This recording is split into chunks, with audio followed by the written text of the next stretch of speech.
Please be seated. Proceedings are resumed.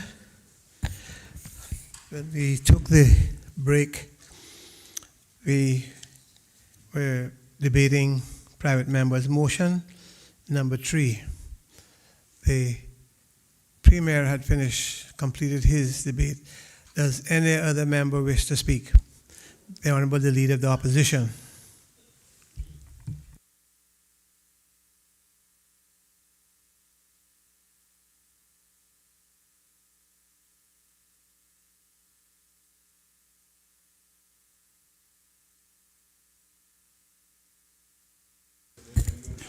Thank you, Mr. Speaker. Mr. Speaker, when I said I was not going to be long off mic, my colleagues laughed at me. They found that funny. I certainly will not be, sir. And I thank you for the opportunity. Mr. Speaker, it was not my intent to speak on this motion because when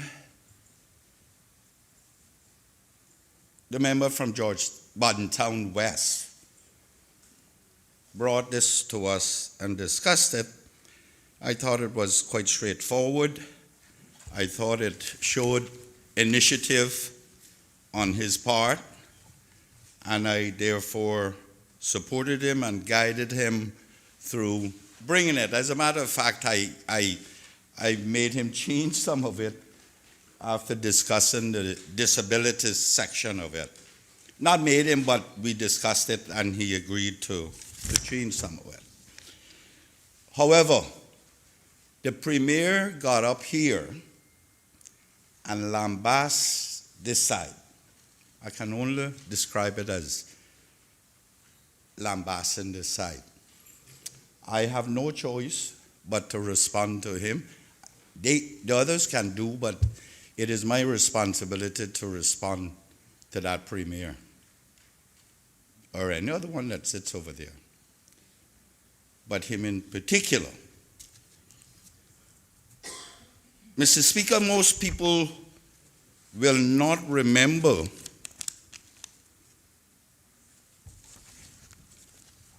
the behavior of the Premier while he was on this side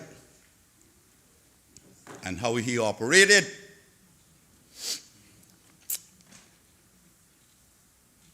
Mr. Speaker,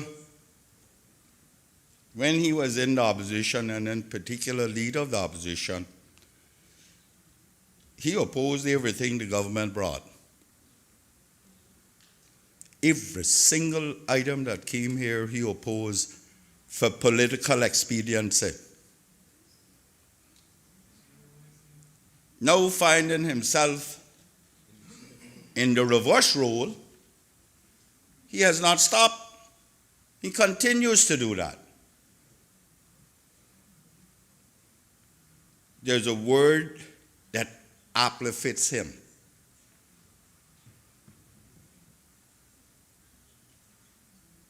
Incorrigible.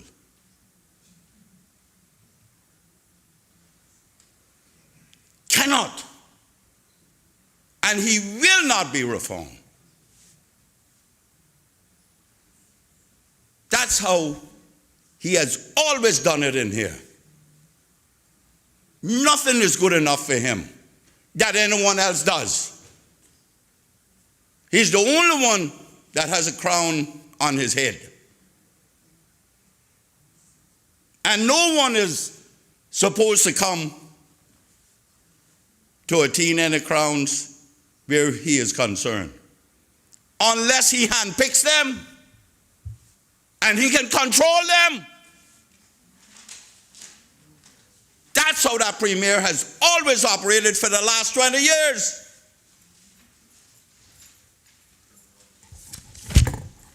Yet, when we get young legislators coming in here whom he should be encouraging and teaching,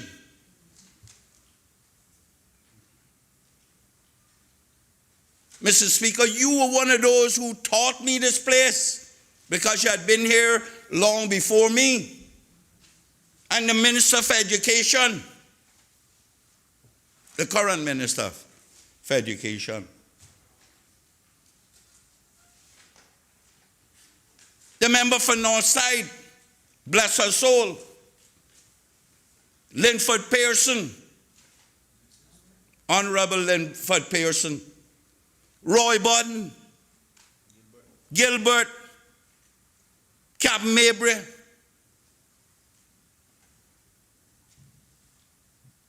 James Ryan,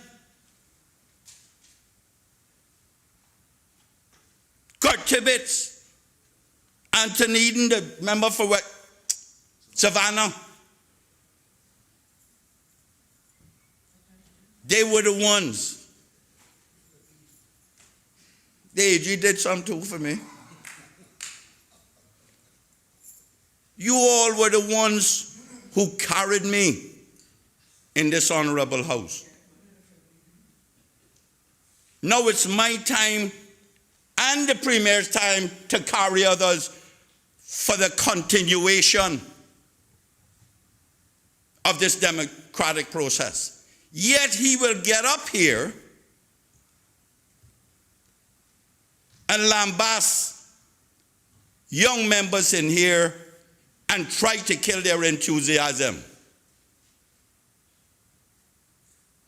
Mr. Speaker, during lunch, I thought of something my dad told me once. He told me you can put lipstick on a sow, but you'll never be able to call her a lady. That bothers me what he does.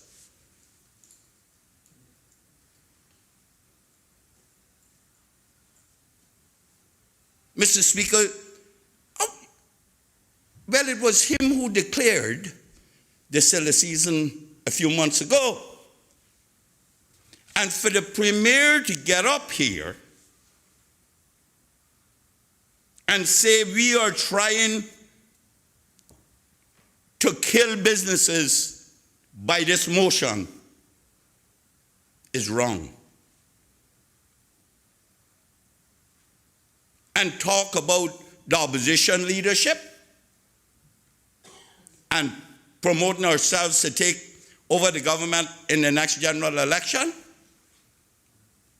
Mr. Speaker, let me explain to that Premier what leadership is about.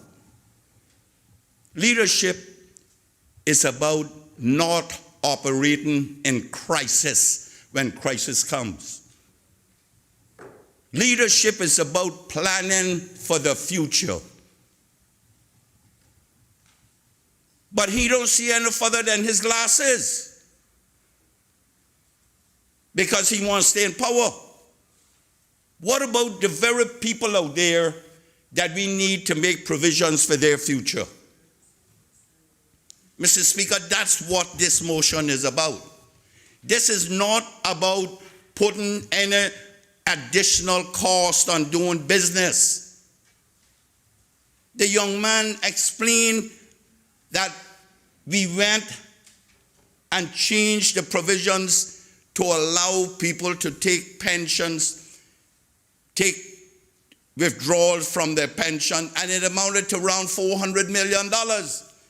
We need to look to see what else is there and how we're going to do it. Mr. Speaker, so much has been said about different methods. He agrees, like me, that this thing was destined to fail from its inception. When we develop it for the private sector to run it, with very little control over it. We have now taken out $400 million out of whatever was there. We need to see what we have to do. No one is proposing to increase the amount that is currently required by law to be taken out of one's wages to contribute to pensions. No one is proposing that. We are talking about looking to see what is there, what we have to do now. That's leadership. He said we shouldn't bring it now because of the economy. So the world must stop, or Cayman should stop turning, should stop surviving. We need to look at these things. We cannot leave them for another crisis. Another crisis when people get old. There's so much has been said about different methods that we could use. America has a 401k. Are we looking at something like that? Where people can, that's an extra saving that you can do. You can contribute to those type of things. Do we look at creating a new structure, a general pension plan, a global pension plan, i.e. for the Cayman Islands? That's the kind of stuff we need to start thinking about. But it appears like still the season is here and he's playing to the gallery, the business gallery, to get contributions for the election. Honorable member, be careful of any insinuations and that could be looked at as an accusation. Mr. Speaker, no, God forbid I would infer such. But what I am saying is there needs to be a balance. I want business to survive too. As a matter of fact, small businesses and medium-sized businesses are businesses that we really need to take care of, and I don't want to put any undue burden on them, particularly now. I supported the extension of the holiday, pension holiday. We all did. But don't tell me now the Premier got to come here and play to the gallery about the opposition leadership. I think it's good leadership when we start thinking about things that we need to do. We didn't say that it was only about getting more contributions. It's about the businesses too. But you know what? Those people that write his speeches, he got to be careful with them. Because once they have written it and start reading it, he cannot stop.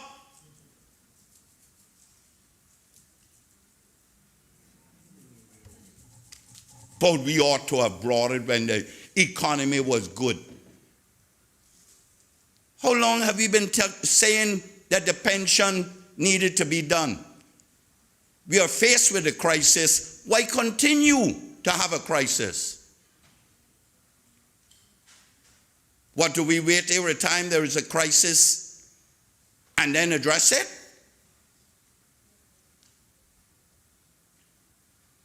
Now that we have this crisis, we need to look at what we need to do, Mr. Speaker.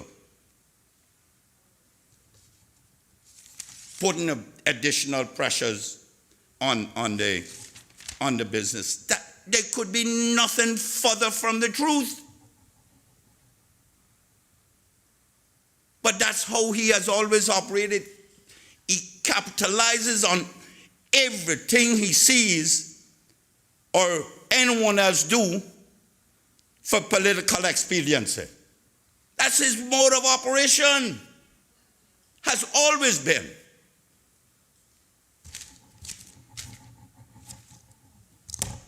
For 20 years, he has behaved like that. November the 8th will be 20 years since he and I were elected. We entered these hallowed halls on November the 15th, 2000.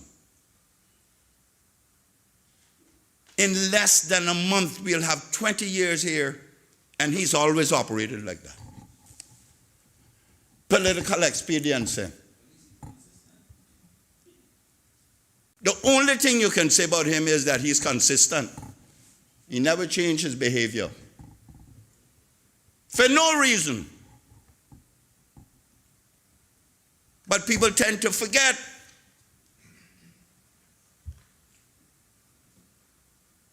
And been in here, did not experience him. But I did. He should be ashamed of himself. He has no shame.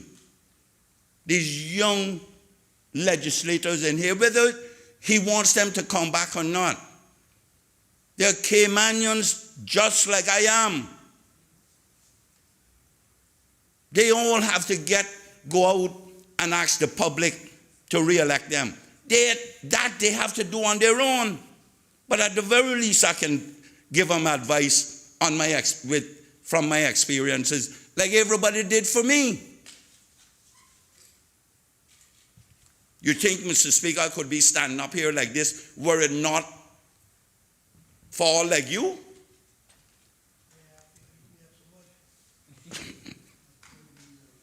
Yeah, Mr. Speaker, this is a house of debate and counter debate, and you and I have had so many times that we caught in it, but it taught me some lessons. And I want to see these young people get caught up in those debates.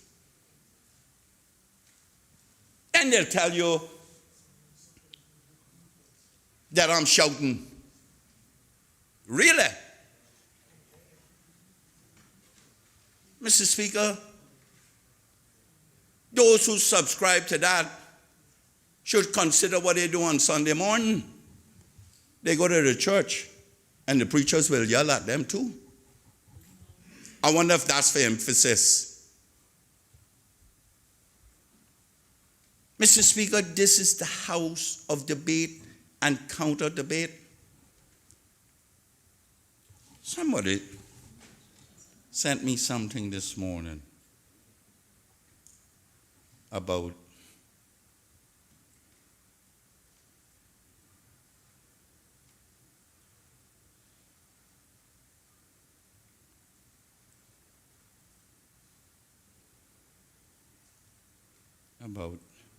Mr. Speaker. I'm trying to find it, which would be quite appropriate for now.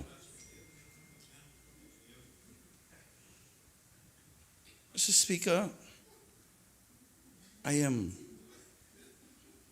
you would think that the Premier is on his way out as a Premier, and this man is still trying to hold on to it.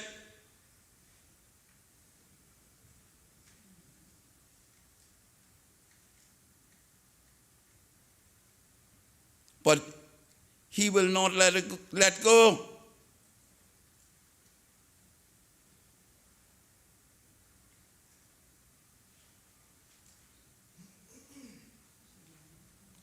You need to let go sometimes. You need to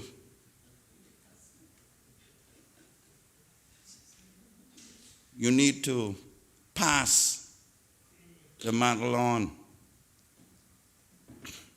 especially when by virtue of your own doing you can't go any further. Because that little provision in there has now come back to haunt him of term limits on premiers. That was done from a personal perspective. But thank God it's there. Despite, I didn't support it, you and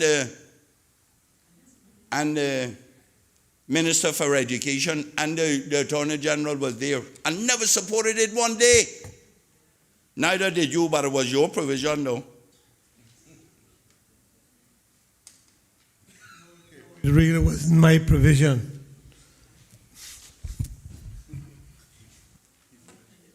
No, you didn't propose it, but it was put there to stop you.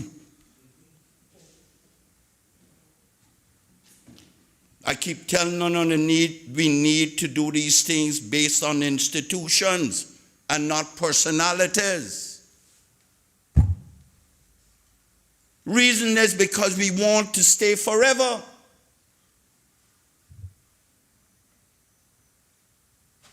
Nothing is forever. Absolutely nothing. Not even life. And the only thing you're taking is that 2 feet by 6 feet, where your weary bones will be rested one of these days. You're not even taking that. You're not even taking that. Mr. Speaker, I want to know what in this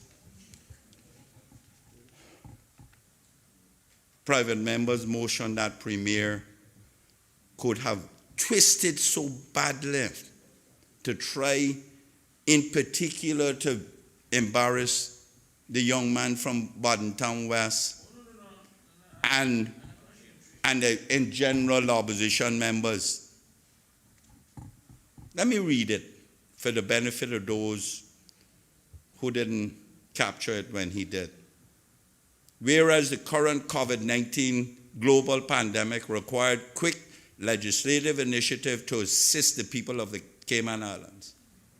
And whereas the recent changes to the National Pension Law 2012 have impacted the adequacy of pension plans to meet the retirement needs of current and future generations of employees working in the Cayman Islands. And whereas this legislative body has the constitutional responsibility to consider the impact of laws passed and enacted to ensure that they are in the best long-term interests of the Cayman Islands. Be it therefore resolved that this Legislative Assembly establish a select committee to review the impact of the recent changes to the National Pension Law and make recommendations to ensure the adequacy and viability of the pension funds registered in the Cayman Islands to meet the future retirement needs of the people of the Cayman Islands before the 28th of February 2021. And be it further resolved that the Select Committee also considers the feasibility of implementing disability benefits for employees in the Cayman Islands. Now, what in that could possess that Premier to say that we are trying to put undue burden on the businesses in this country? Absolutely nothing. Mr. Speaker, I walk through Georgetown, I drive through Georgetown, and the activity there is none, almost non-existent. You think I want to see this country like that forever? No. I want to see businesses thrive. I want to see them start back. I want to see them come. Because that means, like he has always said, no businesses, no jobs. We need to encourage businesses to start back up. How we do it? We need to get together and work on it. But we also need to plan for the future when it comes to the working class also. And it's a balance we have to draw. It's a balance we have to develop.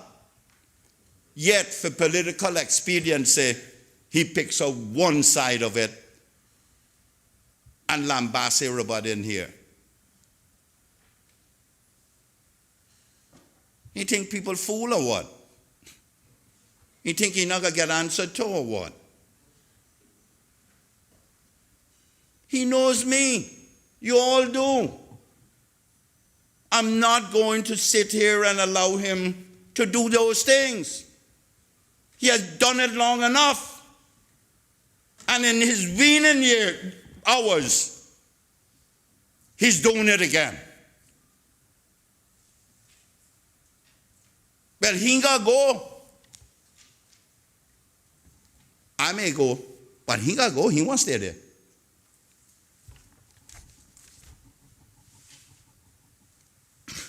At the end of the day, Mr. Speaker, I've told, and he has heard me say so many times, this real estate does not belong to us. Do not hold on it for dear life. It's not yours. You're occupying it at the pleasure of the people who put you here.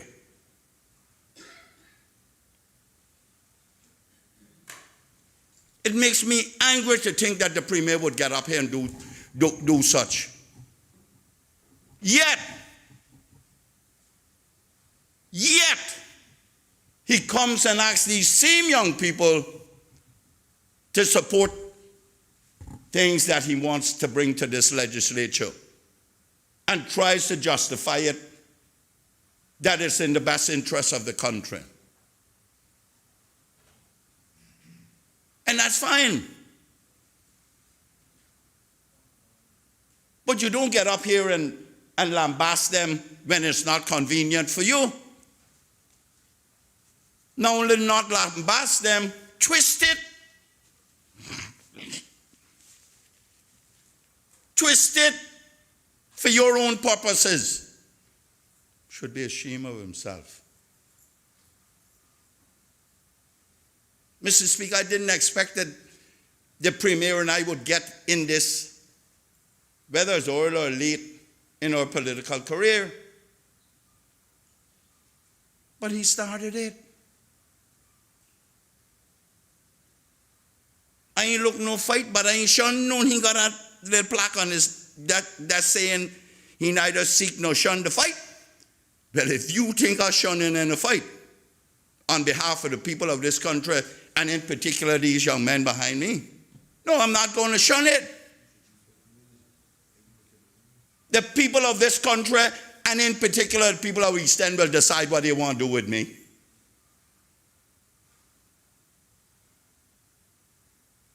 I have no fear of what I have to face. But those who come, they have some fears.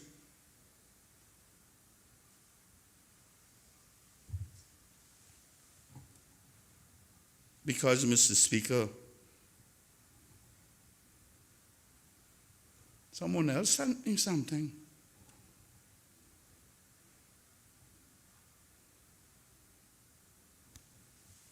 Thomas Jefferson said, when injustice becomes law, resistance becomes duty. I have a duty to resist people like that Premier and many others who are of no character. I'm not saying that about him, but there are those who are without.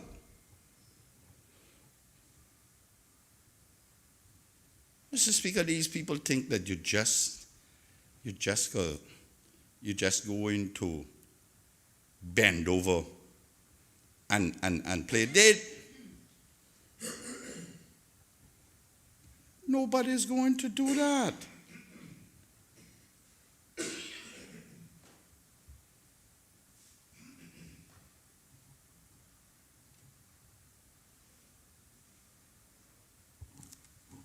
Somebody sent me this morning, Mr. Speaker. I don't know why some may think in here that I have no friends.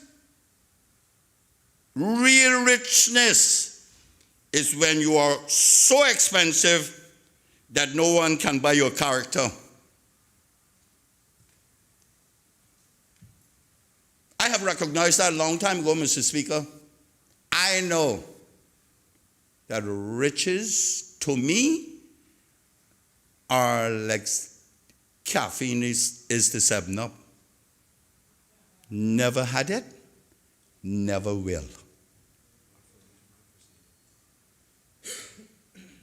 but my character cannot be bought, will not be bought.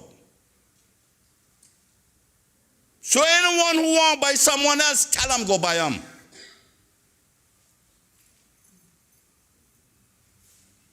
If the cap fit, according to Bob Marley, wear it. I got to stand against that kind of behavior from people like the Premier. I got to stand against it, regardless of the personal outcome that I have to pay, the consequences thereof.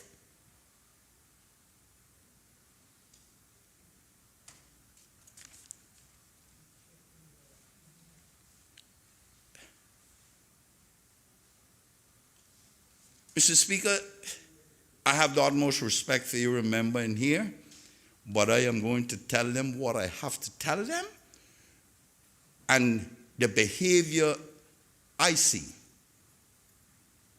gives me reason to pause. I'm not saying, I'm not questioning their character, wouldn't do that. I never accuse anybody in here of doing anything out of character. I'm just saying I don't know. Those who wants to do it, feel free, whether they're in here or elsewhere. But the kind of political expedient behavior that is practiced in here, in particular by that Premier, needs to stop. He knows better. He knows these young people are enthusiastic just as much as he and I were when we came here. There were no two young ones came in here more so than he and I. He knows the battles we fought on this floor in advocacy of our people, whether we were right or wrong, Mr. Speaker.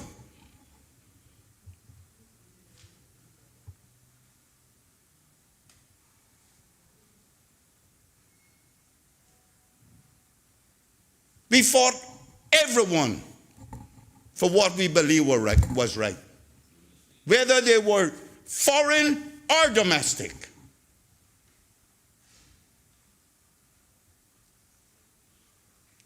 Most times we lost, but we still fought. That same Premier, what Shakespeare talked about, back to back, we band of brothers. That's what we did. Now he wants to kill the enthusiasm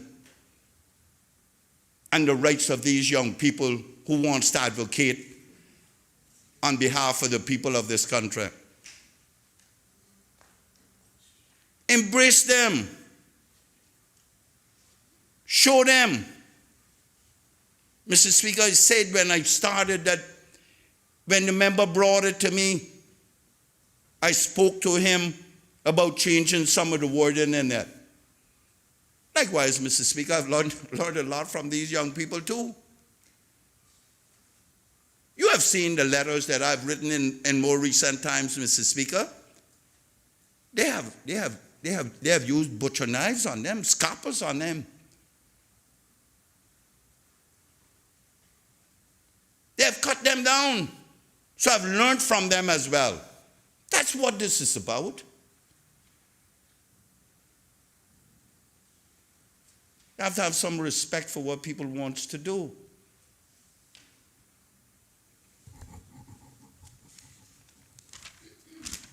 Mr. Speaker, I know, like I said in here once when the Minister of Education was Speaker,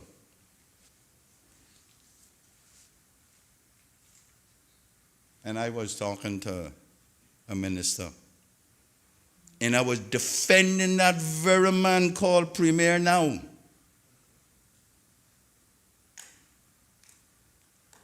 And I said, I have no need to defend him because he can properly do it himself, adequately do it himself. But there are some things that I needed to correct.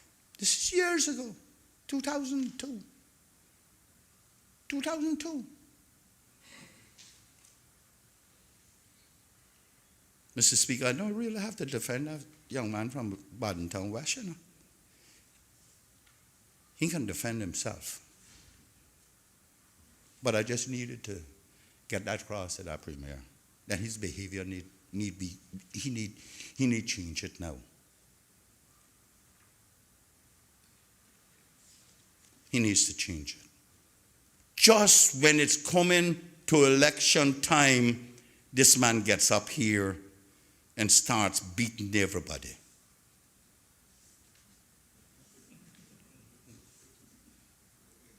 Mind you, he's not doing anything that he hasn't developed. He has just been hiding it good to the people of this country. And he probably killing them up in cabinet with him too. But he been hiding it good.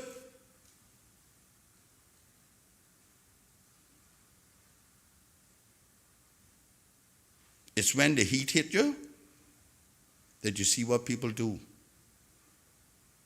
You need to stop it though.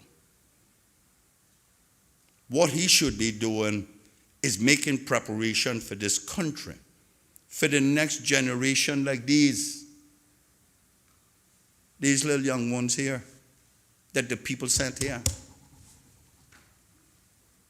We cannot be here forever. Yet he gets up here and knock the wind out of their sail.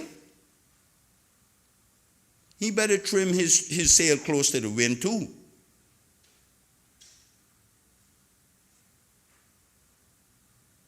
It's wrong. I'm so tired of people just trying to take advantage when they're in a position to take advantage. But he knows quite well that wherever there is injustice such as this, he's going to find Arden McLean with clenched fists. Now one, all two will be clenched.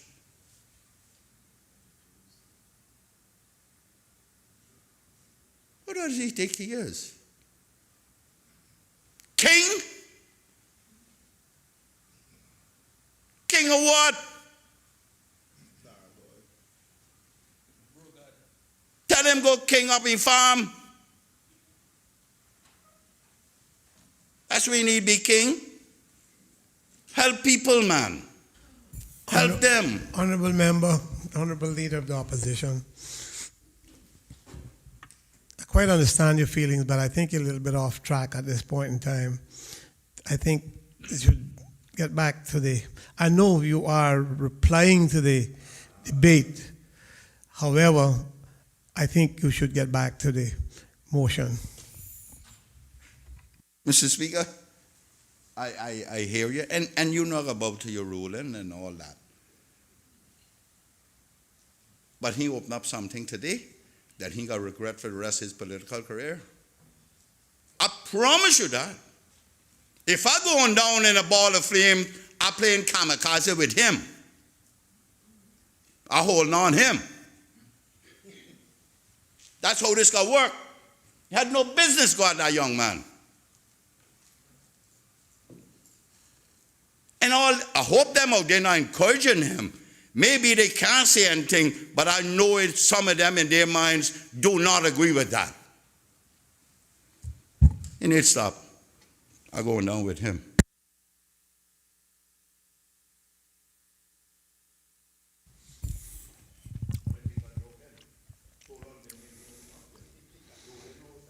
Does any other member wish to speak? Does the Honorable the Deputy Leader of the Opposition?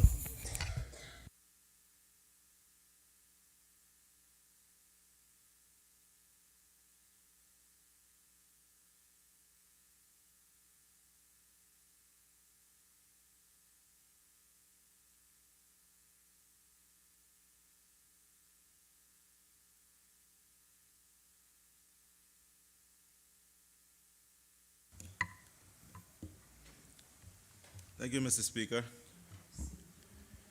Mr. Speaker, I hear the member from Prospect saying what a man like to fight. Wait till I finish it today.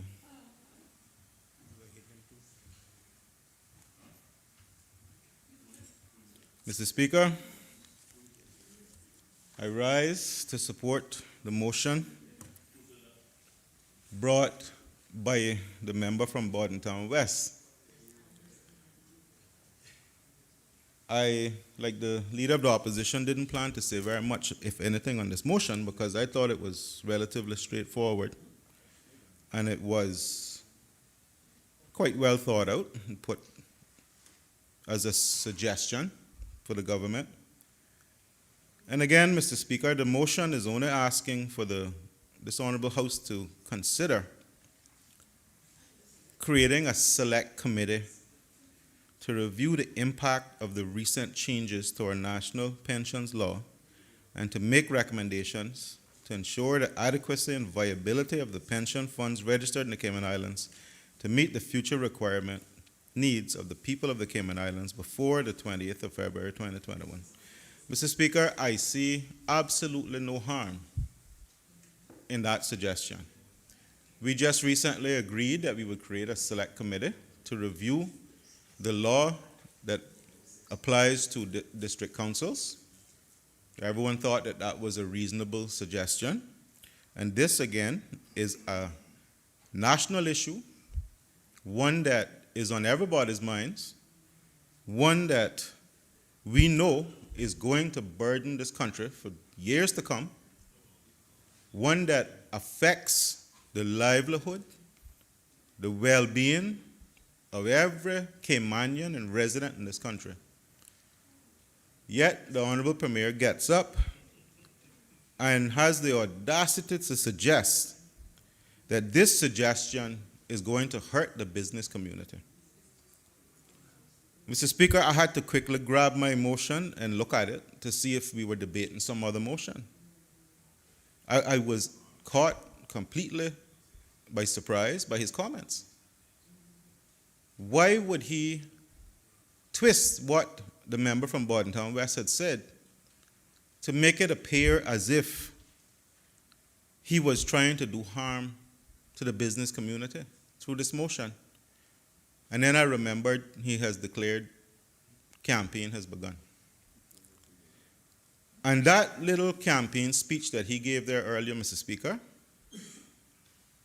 I find it hard to now refer to him as the Honorable Premier, and I'm tempted to refer to him as the candidate for Red Bay, but I won't do that, Mr. Speaker, out of respect. No, you can't, Honorable Member. I think you've been here long enough to know that you have to refer to the constituency or his post or his ministry. Yes, Mr. Speaker, I won't refer to him as the candidate. I'll stick to Premier for now until he's no longer Premier. But, Mr. Speaker, it really troubled me because, and I have borne the burden of his attacks from time to time. It's nothing new to me. And this being my second term, I am getting a little bit used to it. But, I have to agree with the leader of the opposition. It is very discouraging. I was talking to a young lady not too long ago, Mr. Speaker, who came up to me and said to me that I must keep doing what I'm doing. She encouraged me and said, I know it is not easy to get up and speak your mind and represent your people, especially where you sit. But I want to encourage you to keep doing that because we appreciate it. And that wasn't the only conversation I've had along those lines, Mr. Speaker. I have them quite often now. So I want to remind the Honorable Premier that people are listening and people are paying close attention. There are times, Mr. Speaker, clearly we have had differences with the member from Georgetown Central, and there are times that we've disagreed, but there are times that the way that young man suffers I'm trying to find the right word, the wrath of our Premier in this honorable House, Mr. Speaker, it makes me cringe. And be reminded that's because he chased them out of Central. But, you know, that aside, the people of Georgetown Central chose that young man to come here. And the leader of the opposition is right, Mr. Speaker. All the senior members since I have been here, while we have political differences, have been very instructive, very constructive, very encouraging to me personally. There are times that I get up here and speak, Mr. Speaker, and when I sit down and we go out, I get words of encouragement from the members on the other side sometimes. While they can't agree with what I said, they will still congratulate me on a good debate, well thought out. And that people have no idea how much that means to a new member. Because when you get in here, it's a new world. It is unlike anything we've ever experienced before in our lives. And for the most senior in position member of this House to twist what a new member of the House has brought, which he thought was assisting the government, well thought out, let me help with this effort because I know our pensions are in a royal mess. And to twist that around and to make that member feel like he did something wrong, like he was doing harm to this country, Mr. Speaker, is wrong. The Premier kicked this door wide open, Mr. Speaker, and he went on to make comments about the opposition and our contribution to this country. And I want to correct some of what he said here today. Because when COVID-19 brought this country to its knees, the opposition didn't run out on any campaign knowing that election was coming up soon and try to promote ourselves. You know what we did? Collectively we met and said this issue, this crisis has to have one voice, and we're going to stand behind the government and the Premier and let him lead. We didn't go out and make one public criticism of his management of COVID. And as a matter of fact, Mr. Speaker, we sat down and collectively wrote the Premier under the hand of the Leader of the Opposition and made suggestions that he has implemented and not even responded to say thank you, opposition. Not once did he respond and say thank you, opposition members, for your input. Not one or two meetings, Mr. Speaker. We met continuously, phone calls, emails, WhatsApp messages. Let's get this to the Premier. Let's see what we can do to contribute to this effort. And yet he going to get up here today and do that to one of my members?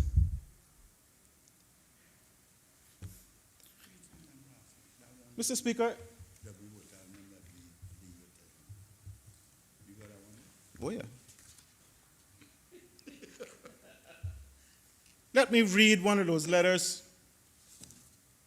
just to remind him what we contributed to this effort. And this is extremely relevant to the pension discussion because a lot of what he put in place is documented here. March 23rd, 2020. Dear Premier McLaughlin, long after the coronavirus pandemic has been brought under control, the response of our government during this harrowing time will live in the memories of generations to come. And only time will tell whether history will be kind to us. Honorable Member, can I have a copy? And best for you to circulate it. They got it or you're not got it? No, some members are asking for copies. All them letters are right there. You know, never known that. Make 19 copies.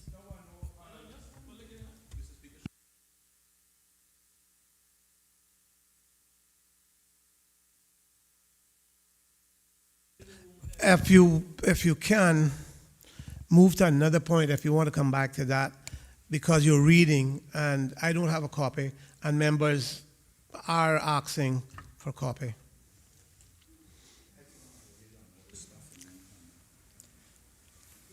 Thank you, Mr. Speaker.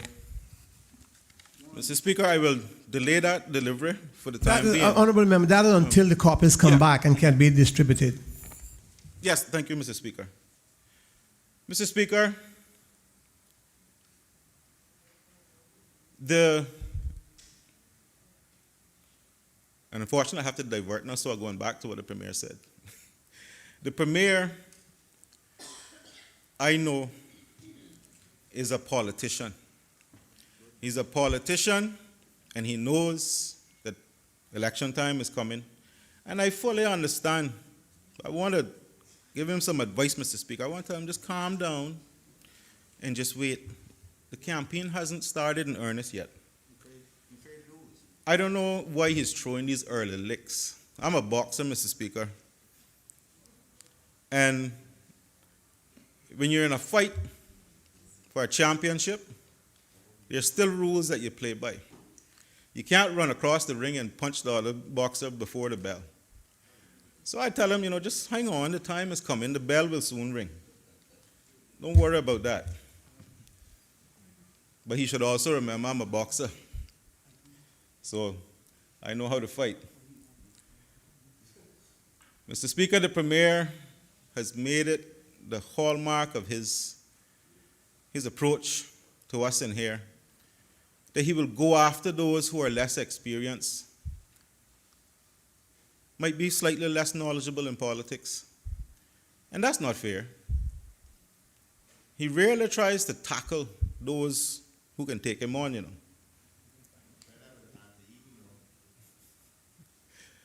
And as I was saying, I cringe sometimes at the comments being thrown. I remember him referring to the member from Georgetown Central as some.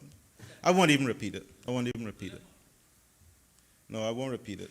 I remember some lessons I was taught by the leader of the opposition. You don't say nothing bad about yourself or other people that you don't want to be repeated. But, Mr. Speaker, these pension withdrawals are a good thing. They were a good thing. And the opposition wholeheartedly supported the pension withdrawals. Little did anyone know they would amount to $400 million. That has put our pension regime in a tailspin. It is now, you don't need to be a financial genius to figure out that the way our pensions has now gone, it's not going to be adequate to deal with the needs of future generations. Mr. Speaker, this opposition understands the plight of the employers and the employees. We have the benefit of being on this side, Mr. Speaker, and it is quite natural, and I've seen it through my progression into politics, that the natural assumption people make when they compare government versus opposition is that the government is more focused on the business community, and government policies tend to revolve around the business community. I have a copy. So that's a natural assumption to make, that people make. And they look at the opposition as being involved in the people issues and more concerned with what's going on the ground. It's a natural thing in politics, Mr. Speaker. We've all experienced it. It might not be a true reflection of reality, but that is the perception. Another issue that comes up quite often, Mr. Speaker, is, and the member from Bontown West mentioned that, is the situation of forced retirements. That is something that has to be dealt with as well. I know it can't be dealt with through pensions, but that is something that we have to look at, because while we don't have a mandated retirement age in this country, people are being forced out of work, still paying mortgages. Families have now, especially since COVID, less resources to take care of their elderly, Mr. Speaker. And when COVID hit, Mr. Speaker, if this is an appropriate time, because I understand that I don't think that all the government members have seen this letter that we wrote to the Honorable Premier. So let me read it for the benefit of everyone. March 23rd, 2020. Dear Premier McLaughlin, this is the day after the country was locked down. Long after the coronavirus pandemic has been brought under control, the response of our government during this harrowing time will live in the memories of generations to come, and only time will tell whether history will be kind to us. With this in mind, I am writing to you as leader of the opposition to set out our thoughts going forward, following our discussions on the issue, not only as a group, but also welcoming the advice of others. Firstly, we would like to express our heartfelt thanks to you, your cabinet, and the many members of the public service who are on the front line dealing with the challenges posed by this global pandemic, something which many of us have never experienced in our lifetime. This pandemic has leveled and humbled the world and demonstrates more than ever that political differences must give way to a unified public policy, spoken with one voice. We believe that the one leadership voice on this issue should belong to you as Premier to avoid any misinformation or confusion on an issue that affects all of us. Second, while we all agree on the importance of having one unifying voice on this issue, we are also cognizant that our role as elected representatives means that we have the added responsibility of ensuring that the Cabinet's decisions enable our beloved Cayman Islands not only to weather this crisis, but to emerge stronger than ever before. Third, we recognize the efforts of your government to date to offer relief to some members within our community. It is in this vein that my colleagues have asked that you and your cabinet consider implementing the contents raised in this letter during your many deliberations. While the members of the official opposition welcome the announcements by many banks and companies that payment deferral and other relief are to be offered to their customers, we believe that it is important that further initiatives be undertaken to ensure that our people remain cash liquid so that they don't become a burden on the public purse. We are sure that you will agree that the people of the Cayman Islands, Caymanians and non-Caymanians, are hardworking and will never ever want to find themselves in a position where they are dependent on the public purse to maintain their quality of life. Considering also that we do not know the full duration of this global crisis, as well as the total impact it will have on the global economy and our own economy, we believe that it is imperative that the necessary steps be taken to allow our people employed in the private sector to access their pensions for a period of 6 months. My colleagues and I believe that people should be given an opportunity to withdraw up to CI $850 per month for the next 6 months. It is our belief that with a pension fund, which by now should be in excess of $1 billion, that this amount would represent less than 5% of the total pension fund if up to 10,000 employees were to avail themselves of this initiative. Excuse me.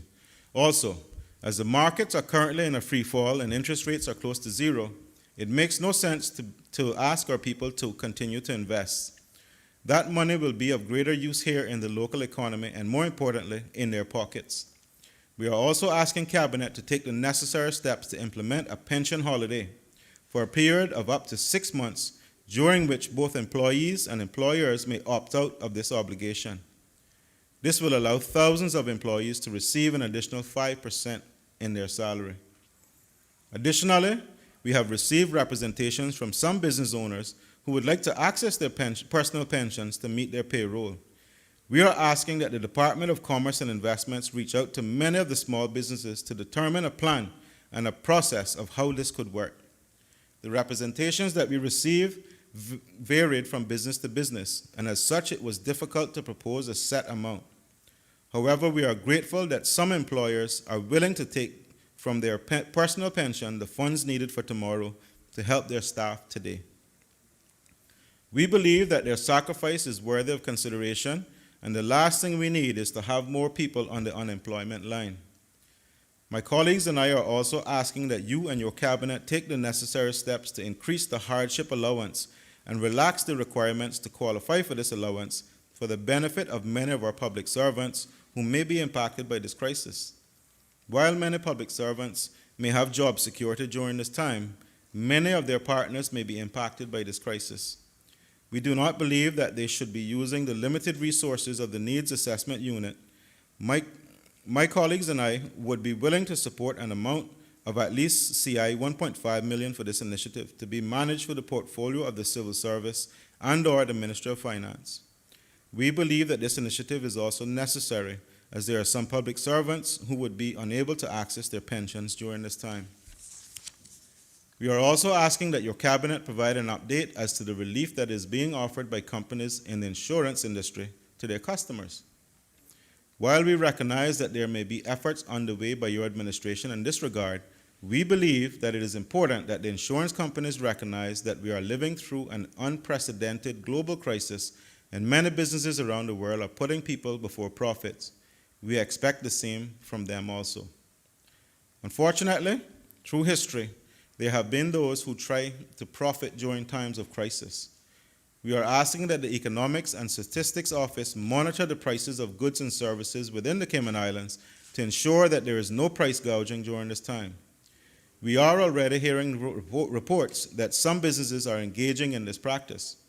Just recently, we were made aware of an item that usually retailed for approximately CI $4, now being sold for CI $6.40, an increase of 60% almost overnight.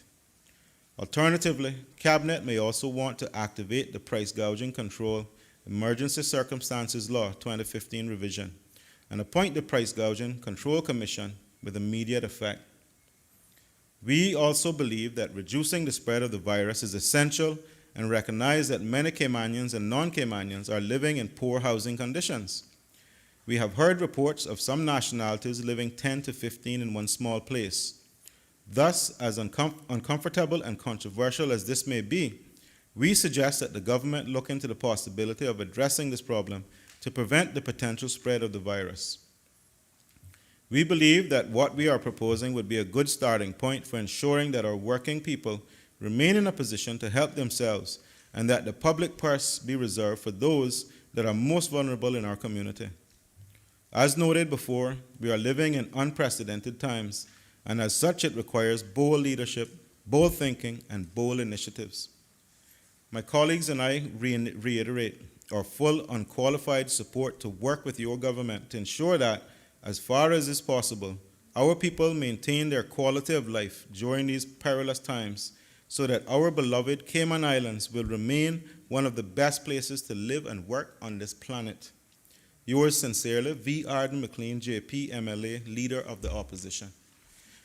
So, Mr. Speaker, no response from the Honorable Premier.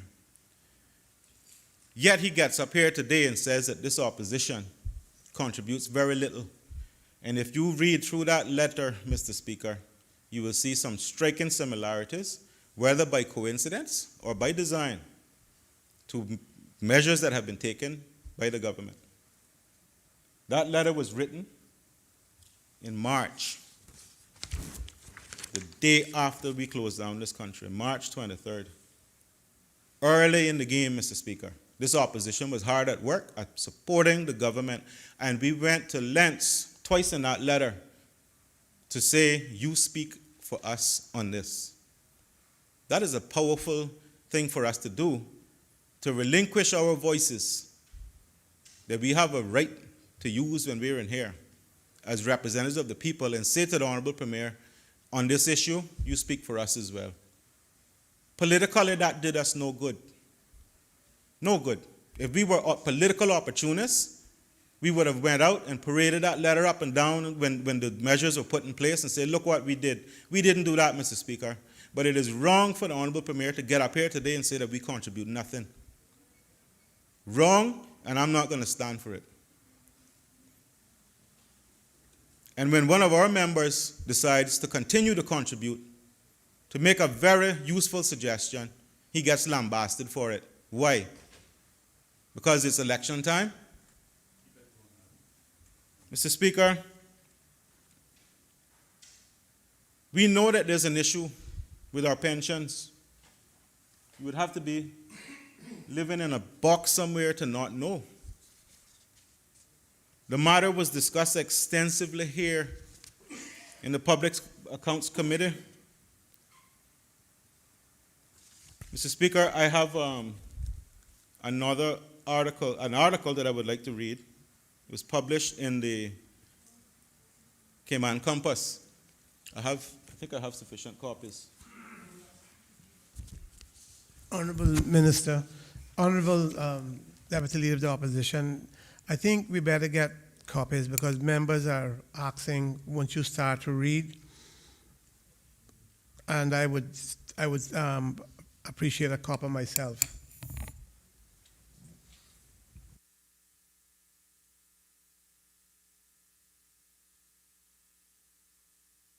Thank you, Mr. Speaker. I'll just continue my debate until we have those copies.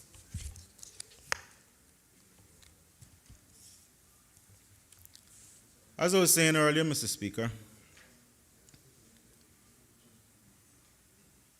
a select committee designed to tackle what we know is coming is a good idea.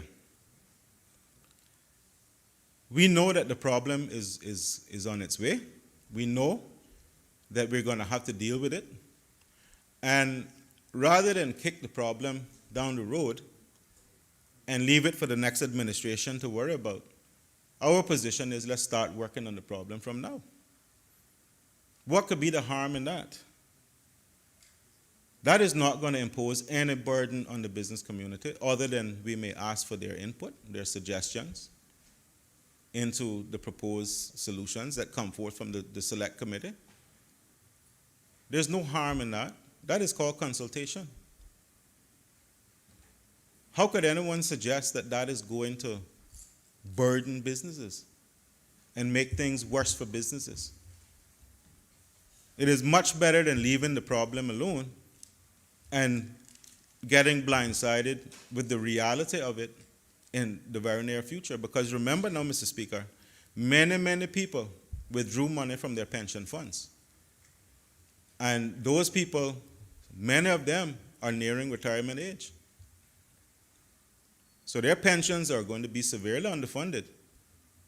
And if something isn't done now, in the very near future, we're going to have a crisis. We can't just leave it alone and say, let's hope that some magic wand appears and we can fix the problem, or some future administration can fix the problem.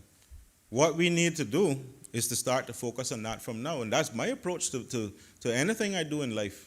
I don't just leave things to the last minute. You have to plan.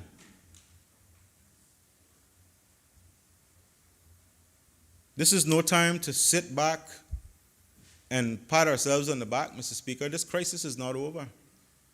And these problems are only going to get worse before they get better. What if the pandemic continues longer than anyone expects, and our borders are forced to remain closed longer than we expect, and businesses continue to see the decline in revenues?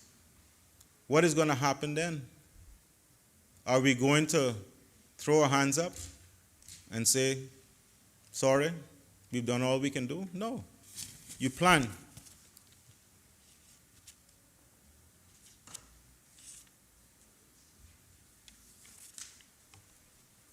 And it's funny because, you know, when it comes to dealing with other issues,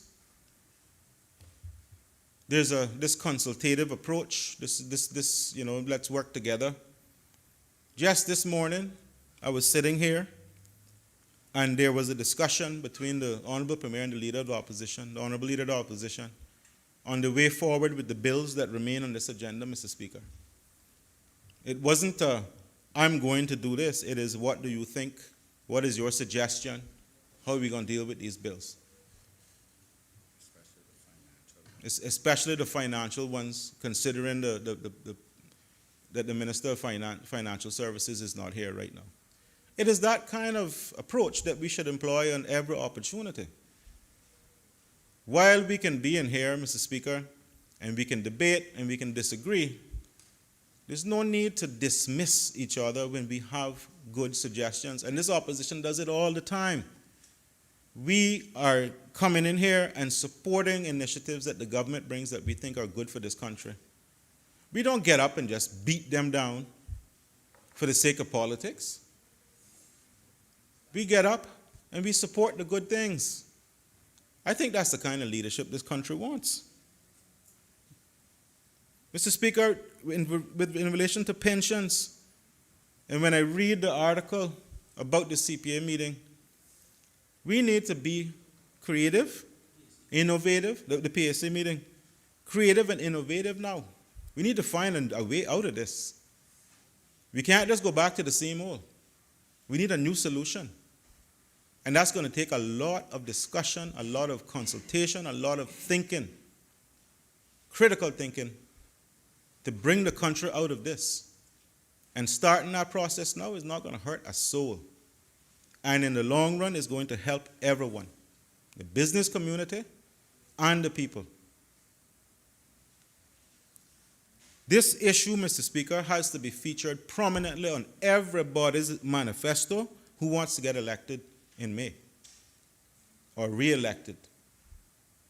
This is probably one of the biggest issues facing this country that we've seen for quite some time.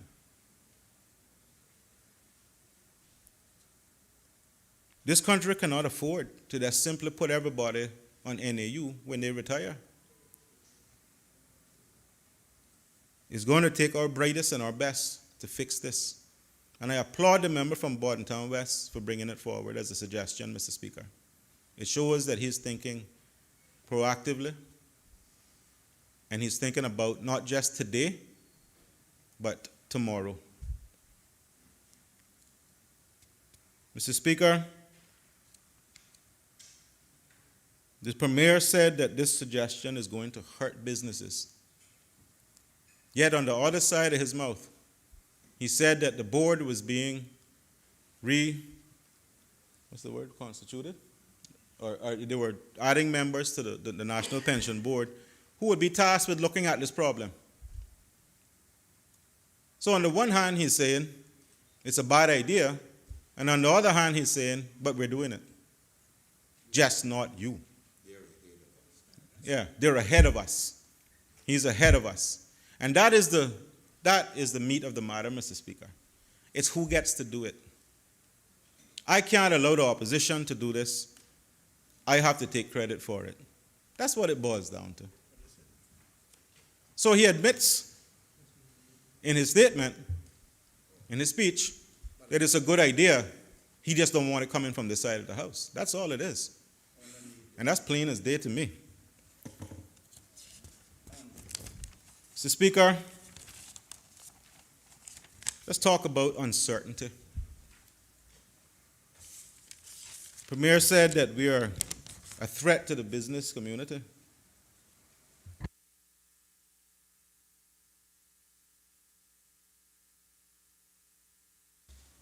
The Premier talks about us being, this suggestion being a threat to the business community. But what is an even bigger threat is uncertainty, Mr. Speaker. If we move forward with no plan, if we continue to operate on shock and awe, have a press briefing, shock some people, then make a sudden announcement, this is what we're doing, that is not going to be good for the business community. The business community wants stability. They want certainty. There's absolutely no argument that can be made in moving forward without a plan. This economy is suffering. The government finances are suffering. We know that. We want to build confidence in our economy and confidence in investors, confidence in the business community so that Caymanians can continue to be hired, so business will continue to operate, and to have a plan to how we're going to deal with this pension, to not shock businesses when a solution comes forward later on with hardly any notice, any consultation, and then they turn around and say, but why didn't you all warn us this was coming? That is the potential of the other side of this argument. Having a plan and sitting and working on it from now hurts nobody, Mr. Speaker.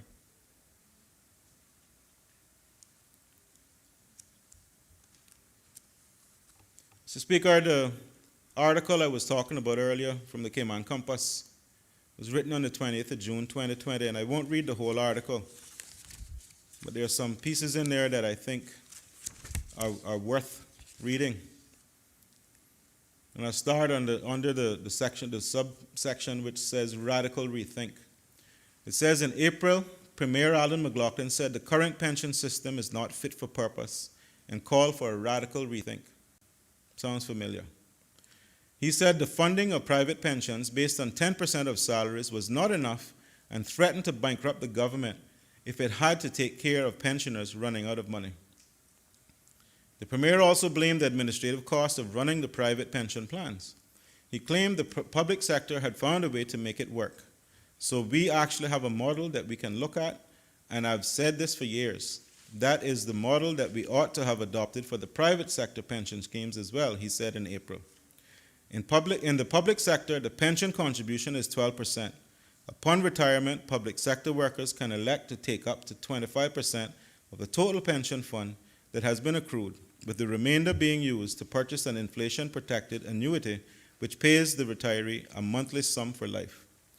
Pension plan providers said that was comparing apples with pears. The committee heard that because Premier McLaughlin, who is also the minister responsible for pensions, would like to see more radical reform of the system, several sections of the pension reform passed in 2016 have not been implemented more than 3 years later. This includes new investment regulations, which currently are much more extensive and limiting for private sector plans. Silver Thatcher's McLaughlin said pension regulations are very prescriptive to prevent the funds from taking too much risk. This lack of risk, however, is going to affect returns. Local regulations and fees also eliminate certain potentially lucrative investments, such as property funds. Hill said private pension providers, unlike the government pension plan, spend much of their time chasing delinquent employers who either pay late or do not pay the legally mandated pension contribution at all. This comes at a cost. The head of Fidelity Pension Services said the government plan is administered by an independent office, which he suspects is quite bloated. They certainly don't run it with 3 people, he said, comparing it to the Fidelity plan. The government plan was also not accountable for any shortfalls, he said. Any underfunding would simply have to be covered by the taxpayer. Hill said many savers were currently chasing and cashing in their pension savings because they also fear that the private pension plans will be done away with and the monies will be managed by the government pension plan. So, Mr. Speaker, in his introduction of his motion, the member from Bordentown West stated these problems, these issues. Sorry, Mr. Speaker, one second.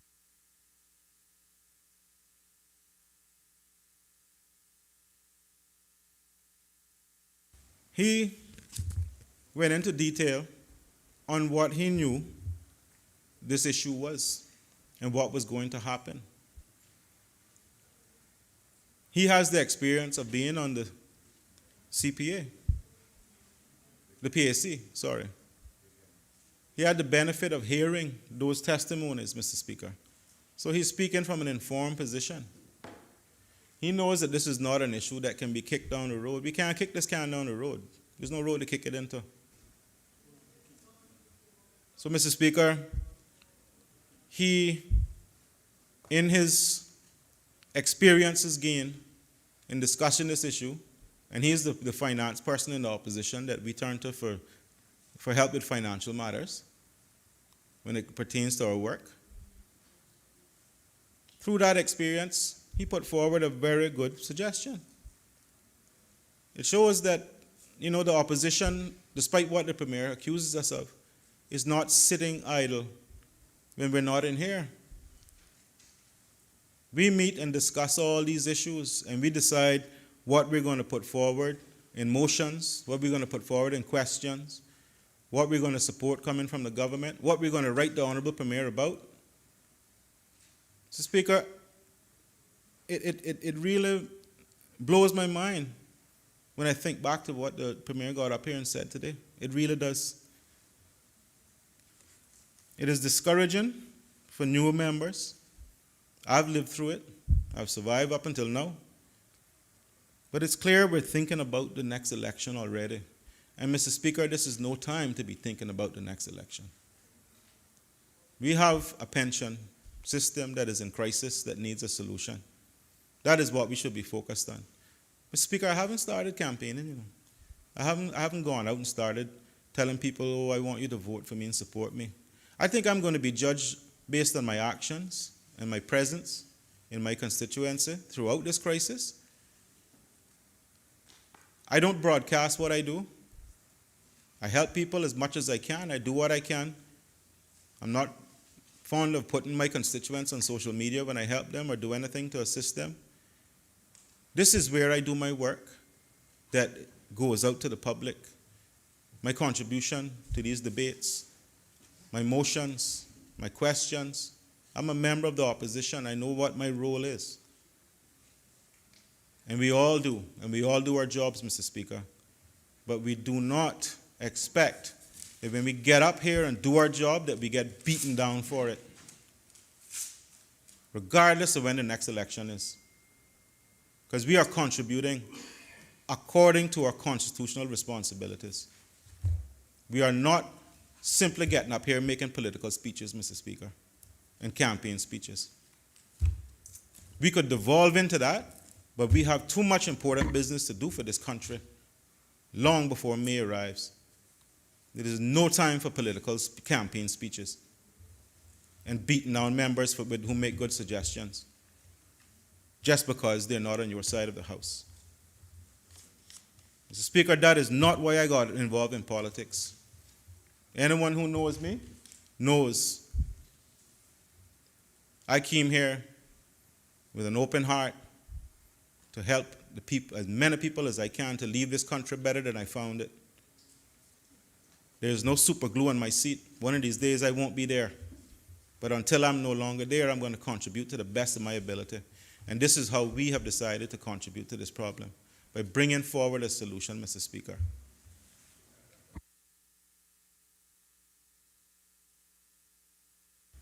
So, Mr. Speaker, before I sit down, I just want to give the Honorable Premier some advice. I never thought I would be in a position where I would have to do that, especially not this early. And I just want to start by saying I still have respect for the Premier. I still am grateful for whatever I learned from him during the time that I was his counselor. He and I had a parting of ways. I don't regret it for one day. I am where I am by my own choice.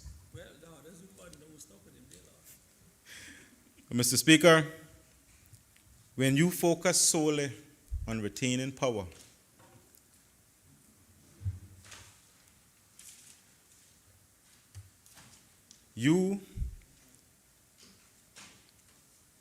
when you trust no one,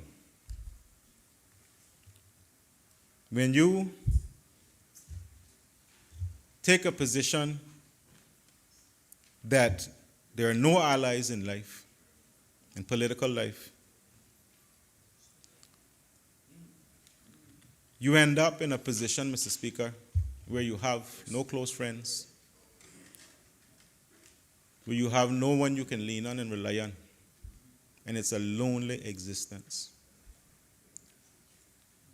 I have learned that early in politics, Mr. Speaker. When I came in here, I had very good friends out there. Some of them I haven't seen or heard from in 6 months. But I called one last night, he answered the phone. I never forget that. I don't let politics get in the way of personal relationships. And I deal with people, how you see me deal with people outside is how I deal with people in here, Mr. Speaker. I don't come with any hidden agenda. I know that's not good for a politician because I carry my heart on my sleeve. And it's very easy to read me, very easy. I don't like to have to remember the story I told you and the story I told that one. That's when you get too deep into politics, Mr. Speaker, and I don't like it. I don't operate like that. But when you focus solely on retaining power, and you focus solely on that, it destroys everything else around you.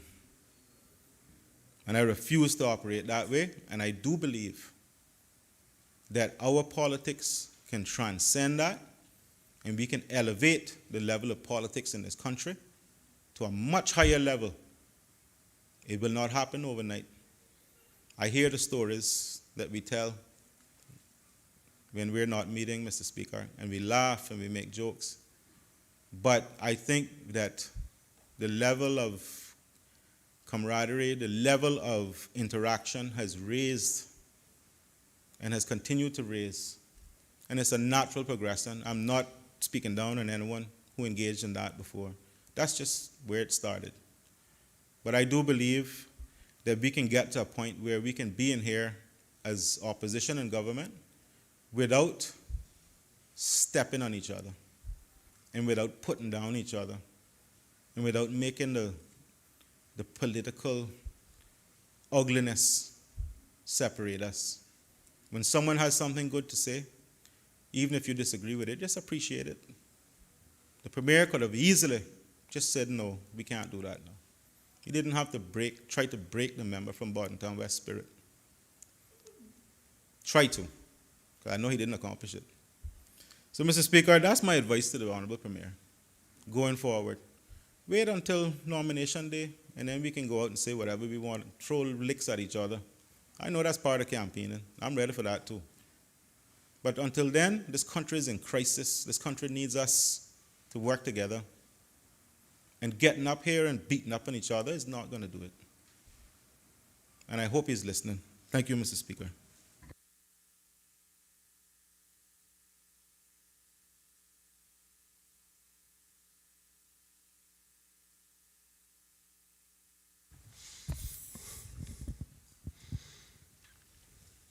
Does any other member wish to speak? Does any other member wish to speak? Last call. Does any other member wish to speak? I'd call now on the mover for his right of reply.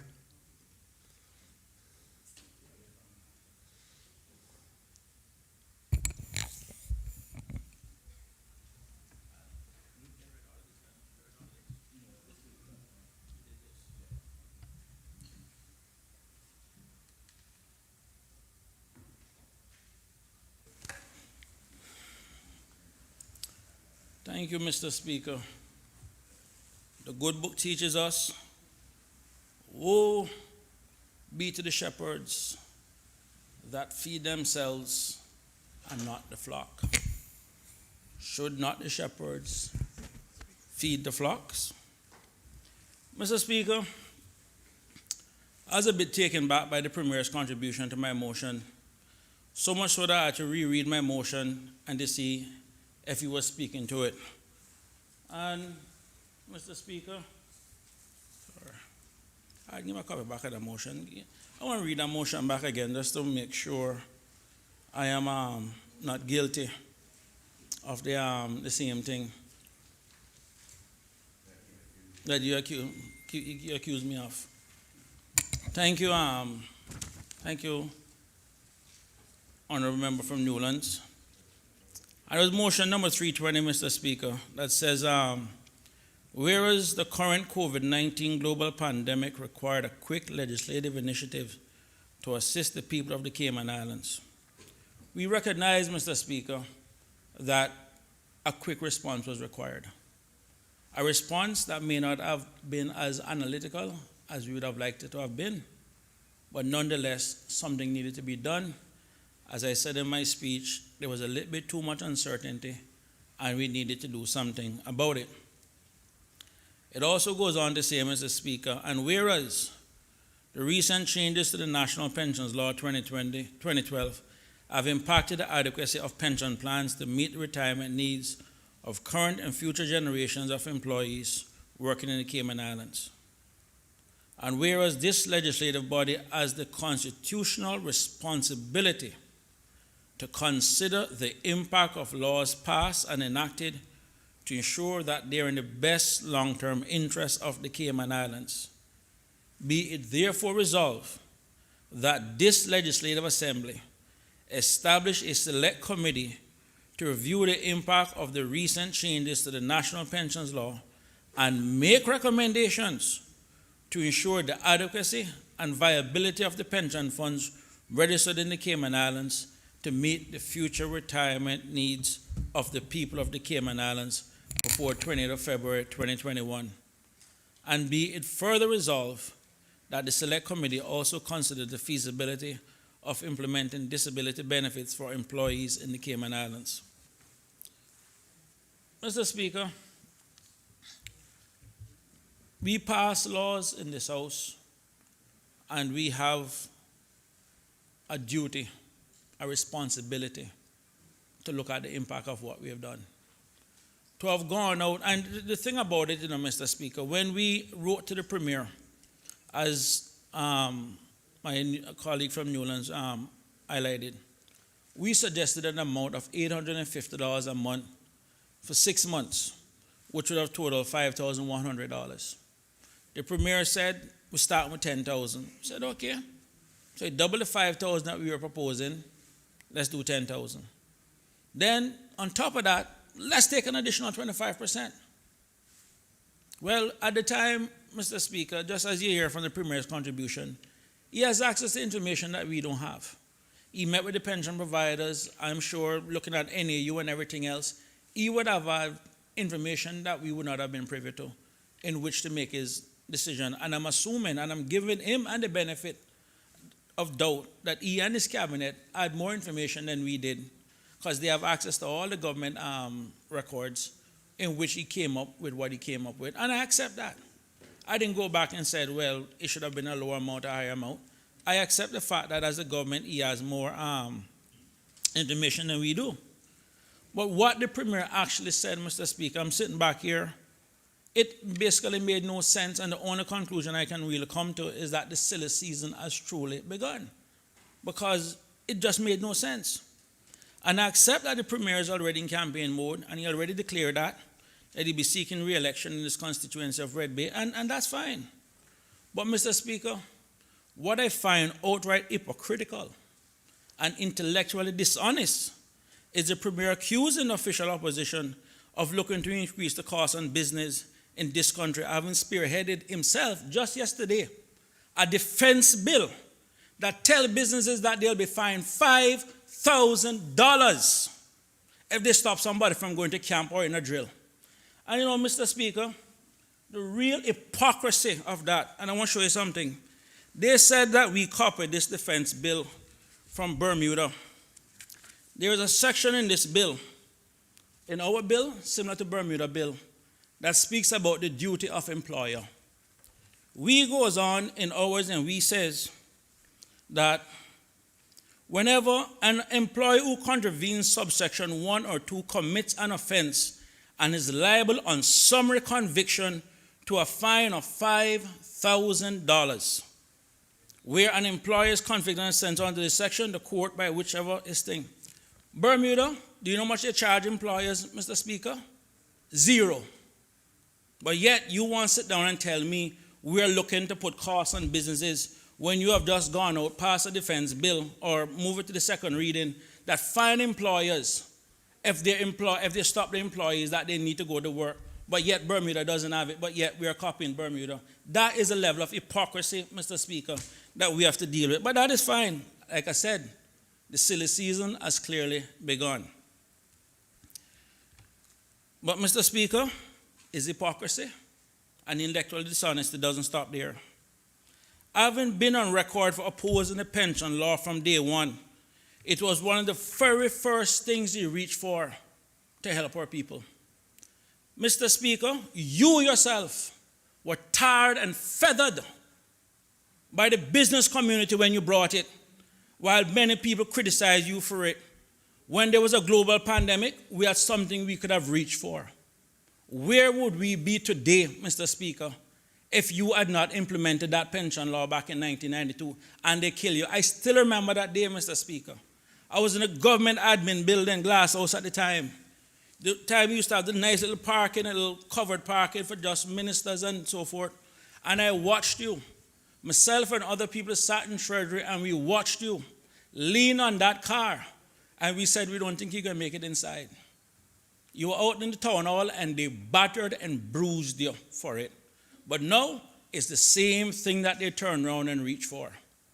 So, Mr. Speaker, when you really sit down and you look at it,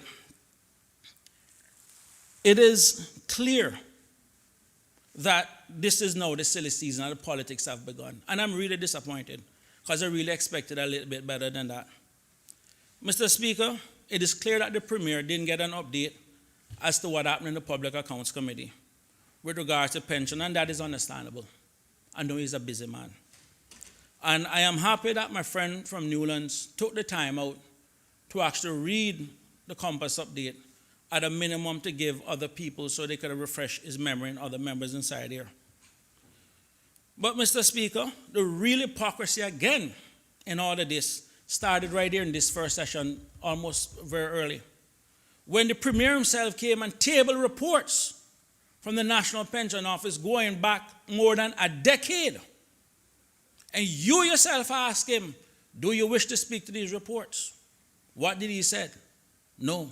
Makes something along the lines, it makes no sense because the information is old. Mr. Speaker, when we held the PSC hearings this year, we found out the National Pensions Board did not meet since February 2019. A board that is responsible for overseeing close to $2 billion of the people's money have not met since February 2019. And now the Premier radical rethink, the radical reform he speaks about is to go back and appoint the board that have not met. If that is the best that he can come with 5 months before this House is dissolved, that it needs a new board, God help this country going forward. Mr. Speaker, if that is the official position of the government, appointing a new board to fix this problem, bearing in mind that these boards have been around from the 90s dealing with this issue, we don't need a new board. What we may need is a new government with new leadership. If that is the best of the radical rethink that we can get. Mr. Speaker, our people will not benefit if we bury our heads in the sand and not try to fix this problem. All we're doing is just kicking this can down the road, and at some point, we're going to run out of road and we're going to run out of cans. My motion is simply asking the government to start planning now. At no point did this motion ask or did we say we're going to implement any increase in pension. All we're saying is it is a problem that needs to be fixed. That is all. And whether we want to accept it, Mr. Speaker, and regardless of whichever legislative assembly brought this law in, and regardless of what successive governments have done or not done, it is now incumbent on this legislative body, this group of people today, right now, in here, to fix it. And if the view is that we're going to kick it over to the next government, fine. If that is the official position of the government, the Premier clears the majority, that's fine. That is his leadership position right there. Mr. Speaker, the Premier used his State of the Nation address to kick off his re-election campaign and announced that the PPM baton of leadership will be passed to the Honorable Finance Minister. From his contribution, it is clear that he's making the case to the business community as to why they should support the PPM, as according to him, my colleagues on this side is looking to increase cost to business. Mr. Speaker, I've said it over and over. The business community have a very important role to play in our local community as they produce the goods and services that we need, and in doing so, they create jobs for our people. I have always said, Mr. Speaker, that one of the best friends to an employee is an employer. But you know something, Mr. Speaker? One of the best friends to a business too is also customers. And if we don't sit down and start fixing this problem right now, they will have no customers in the future. And that is what we're trying to look at, to see what is that we can start doing from now to fix it before it becomes a problem. And the difference between the Premier and his government and the official opposition is that they're contented to give the business people all the seats at the table. We accept that they need to have their seat at the table because of the role that they play. But, Mr. Speaker, we also accept they cannot have all the seats.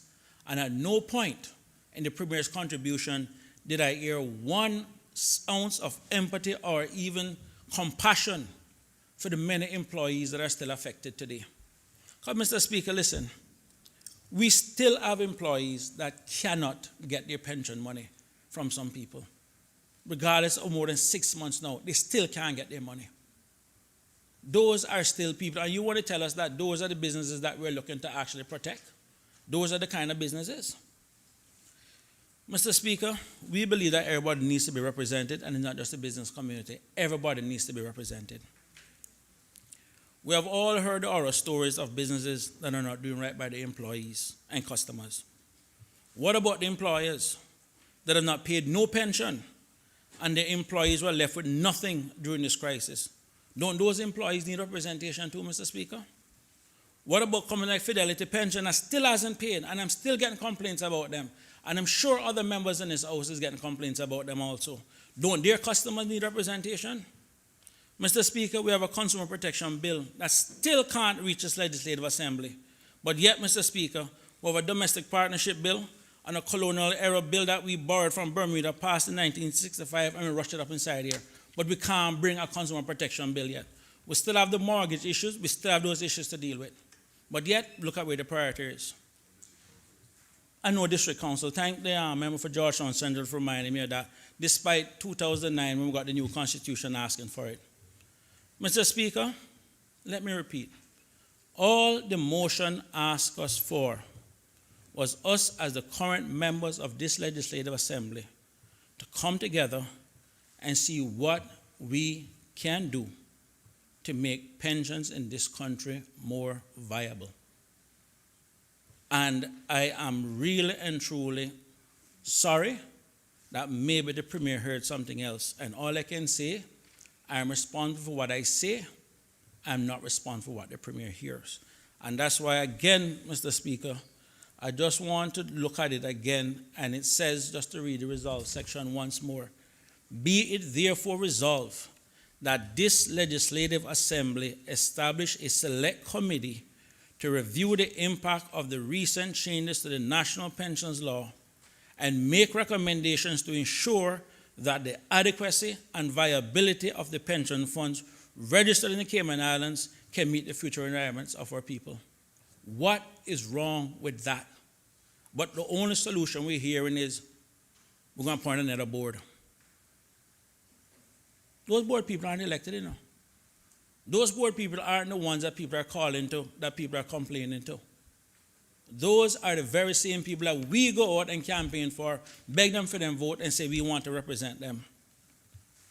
Well, Mr. Speaker, like most Caymanians and residents,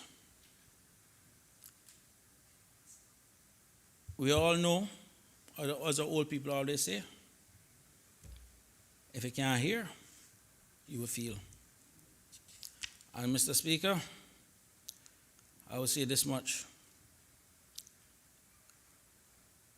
We on this side understand the shortfall and the challenges of what other members of the public face. And it's clear that some people in here do not.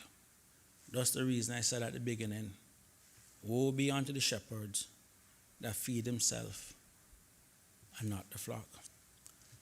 Mr. Speaker, the Premier commands the parliamentary majority.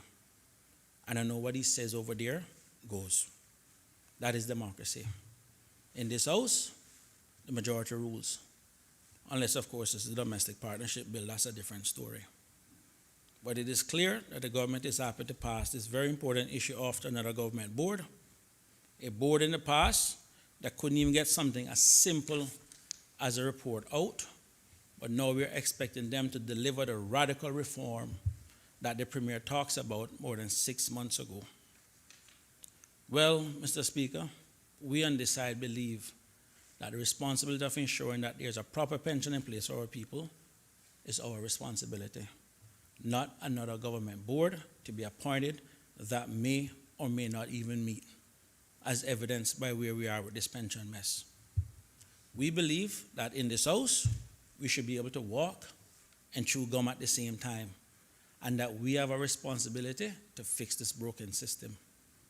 If that is too much for the Premier, and accept that he's been here for almost 20 years, and that maybe his longevity in this House have taken a toll on him, maybe we need to find someone with more energy to do the job. Actually, Mr. Speaker, I take that back.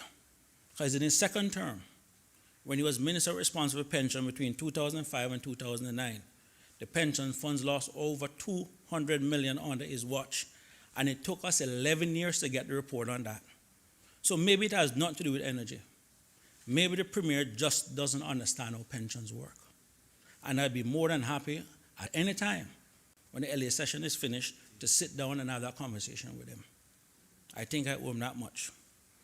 Mr. Speaker, the Premier also has responsibility for NAU, and he must know of the challenges of our people, and I want to remind him that the people also have challenges. It's not just the business community.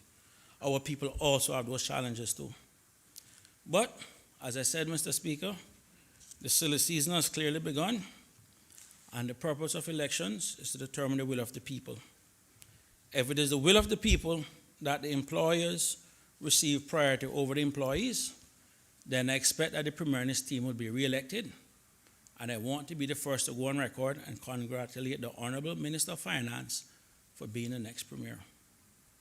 But, Mr. Speaker, I'm willing to bet that the Caymanian people are concerned about their pensions, their health care, the cost of living, and their future. You know, Mr. Speaker, I recently got a copy of the 2019 Compendium of Statistics.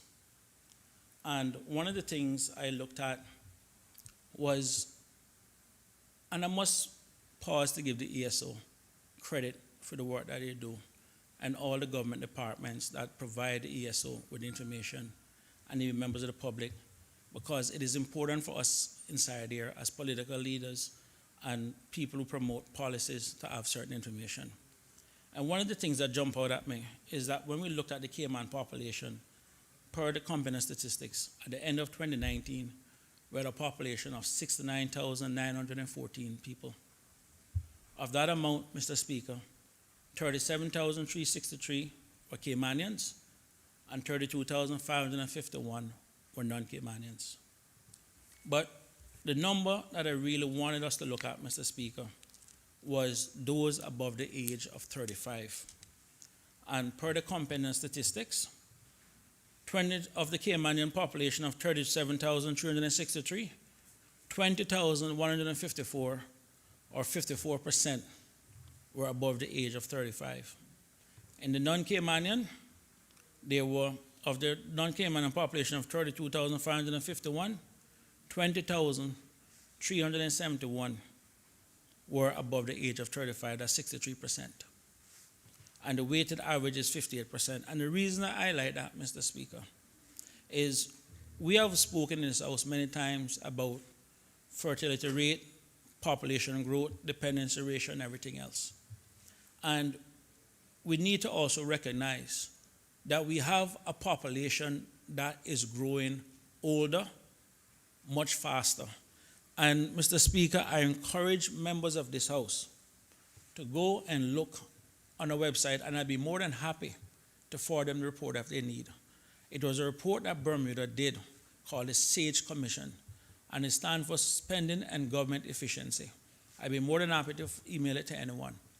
And one of the things that they looked at was the amount of young people that they have coming behind to basically care for the older people as they're growing older.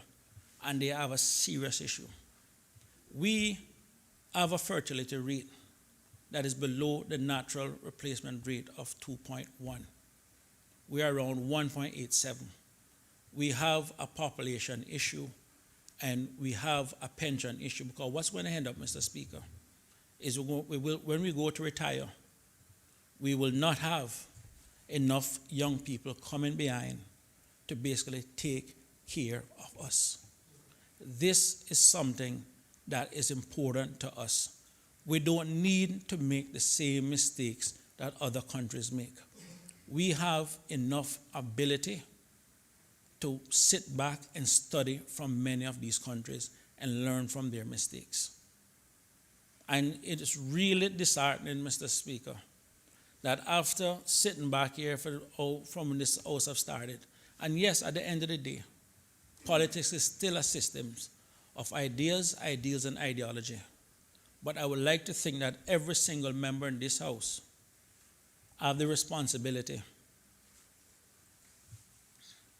Honorable Premier, we have reached the hour of 4:30. Can you move the suspension, please?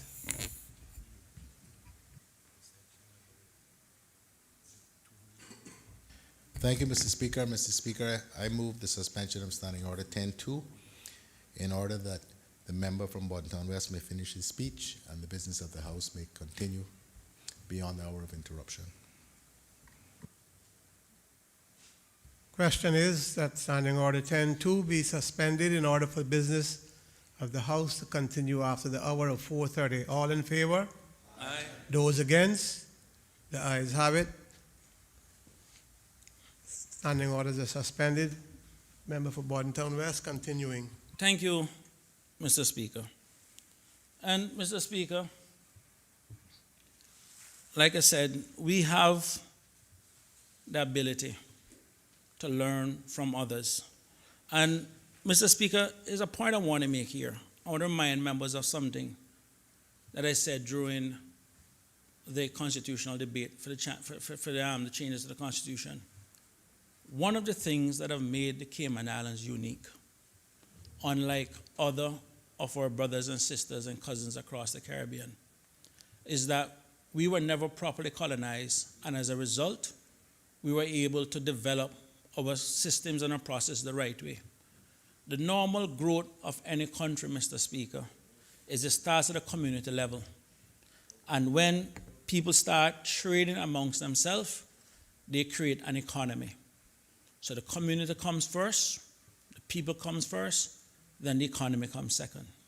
As the trading and everything else become more complex and more advanced, you start putting in a government system, you start putting in processes, you start putting in rules, and that's where the political system comes in.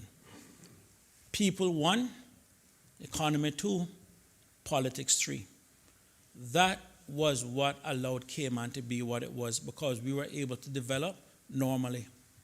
Our other cousins and brothers and sisters across the Caribbean found themselves in a situation where the economy came first because they were exploited for what the economy could produce, which was whether it be rum, sugar cane, bananas, or whatever. Then they put in a political system to control everything because the community that they have were really slaves, which came last. So for them, the economy came first, the politics came second, and the slave people came last. And that was what we didn't have. And that is why we will be able to basically grow what we have at an organic level. And Mr. Speaker,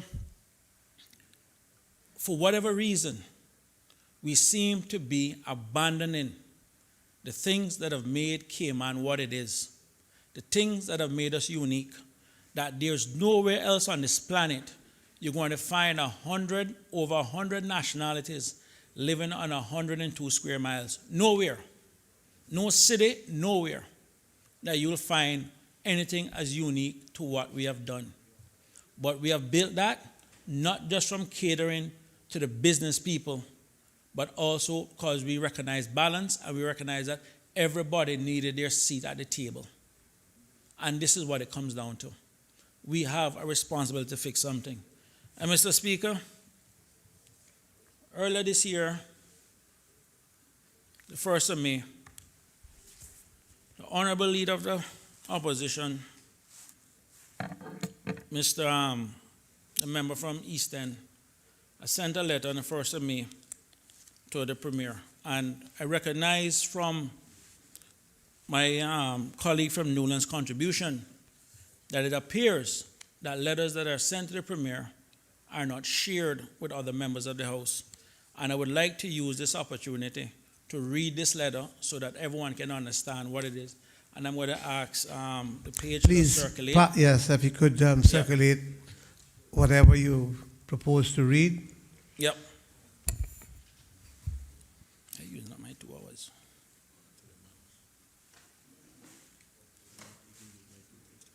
Here too. Just wait until you give me the green light to proceed, Mr. Speaker. Do you propose to read the whole letter? Yeah, because clearly we sent him the whole thing and we want to make sure they hear everything.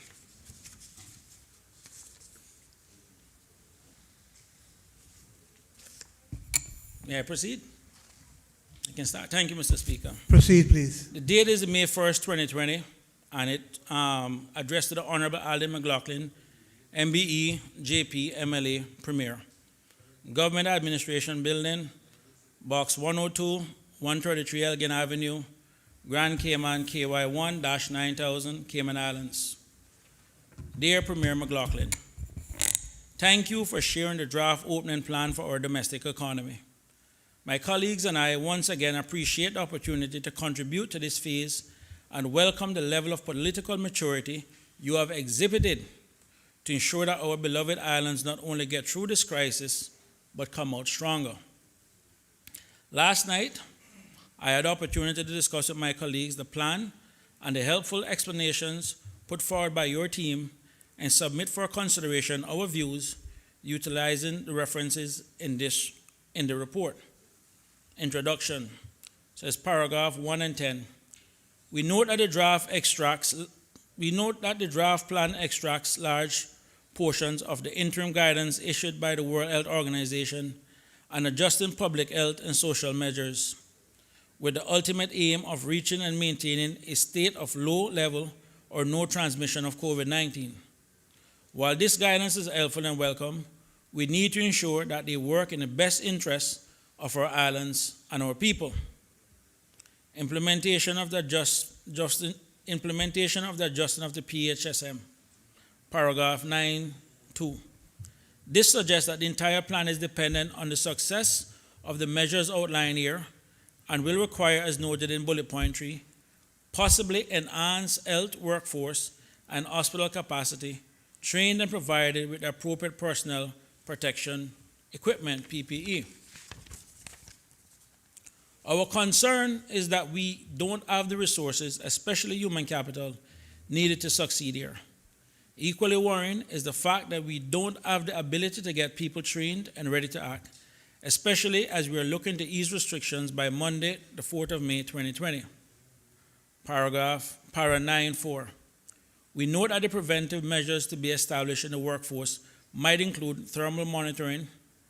It should be helpful to know how this would work in practice, the cost, and who would bear the cost. Para 9.6. We are appreciative of the government's effort to keep residents informed via its daily press briefings. However, this paragraph also rightly notes that all people have key roles in preventing a resurgence in case numbers, which is why we included a request in our letter to you in March that the government explore alternative measures to rehouse some nationalities that may be living 10 to 15 in one residence. We have accepted that social distancing will become the new norm for quite some time, but we cannot allow it to become a privilege. We have people living in communities that do not have the space to practice it, the resources to purchase sanitizing equipment, or even access to running water. This needs to be addressed as a matter of national priority. Para 10. With the assistance of very civic-minded Caymanians, the government was able to purchase a large quantity of diagnostic tests as opposed to the antibodies test. As you may be aware, the test in our possession only tells us whether the patient has the virus at the time of testing. During the period of waiting for the result, the patient could potentially become infected and still receive a negative result and possibly proceed as normal only to end up infecting others without even knowing. For this reason, Many governments have taken the decision to test their frontline doctors and nurses on a weekly basis. The current plan as proposed is only allowing for fortnightly testing for phase 1 and is silent on the testing interval for those in phase 2, who include people working in the service areas that the public are most likely to interact with daily. We would strongly recommend that we look at purchasing the antibodies test to mitigate against the risk. Para 12, Monday the 4th of May. We believe this provision should include child care and educational professionals, example, therapists and other special needs professionals. My colleagues and I believe that as we are looking to unlock portions of our workforce, that there must be some element of a support structure in place to allow parents to return to work without worrying about some of the basic needs to their children. While we also recognize that keeping the schools and other high-density areas closed will be paramount in reducing the spread of the virus, we believe that we must make the necessary arrangements, virtual or otherwise, to ensure that children are cared for when their parents return to work during this phase. At a minimum, we need to have an idea of how many families may be impacted, especially in the case of single parents. Local garages that operate in an open-air environment. Again, in line with putting the support structure in place for those returning to work, we believe that with bus service remaining unavailable, that the ability to service vehicles should also be considered during this phase, even if it is with reduced operating hours. We have already received many calls from residents for basic things such as tire repairs. In this section of local fishermen, it says, many in our community earn a living from fishing. We believe this occupation can be carried out with minimal supervision and limited persons per boat per length. We believe that processes can be put in place where those fishermen can be authorized by simply applying the curfew time, indicating the length of their boats as well as the number of occupants. Then we move to the section of small contractors. We are all painfully aware that the major industry that we all depend upon to restart our economy is construction. We recognize that the large sites on the way prior to the shutdown can implement and manage impose requirements to avoid contact. However, there is no reason to believe that small contractors cannot do the same. We have many small construction contractors who are heavily dependent on this industry to survive. We therefore suggest that they are given specific requirements for opening job sites also on the way prior to the shutdown and be allowed to reopen now rather than 2 weeks later. My colleagues and I believe that this area should be considered in phase 1, especially as the current proposal include mobile car washing as well as pet care drop-off and collections. We believe that mobile car washing is going to raise concerns, especially when you consider that essential childcare and educational professionals are being excluded. Having a clean car is not essential in the current environment. Equally, there are some of us in official opposition that have pets and consider them a part of our family.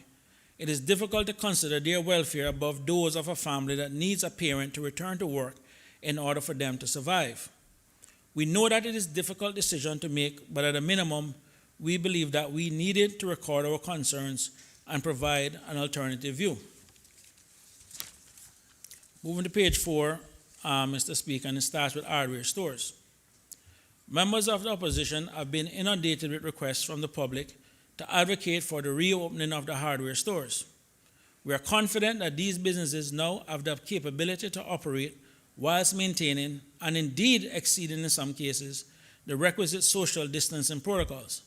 It is also our opinion that hardware stores can match or exceed the measures currently in place at local supermarkets, which are currently operating effectively.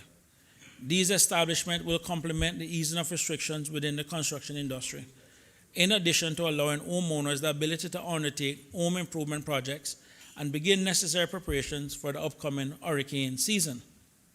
A large number of our constituents have also expressed that whilst they have adhered to the shelter-in-place requirements, the ability to purchase items for home improvement and repair projects would provide much-needed relief from the monotony of being at home and be therapeutic from a mental health standpoint.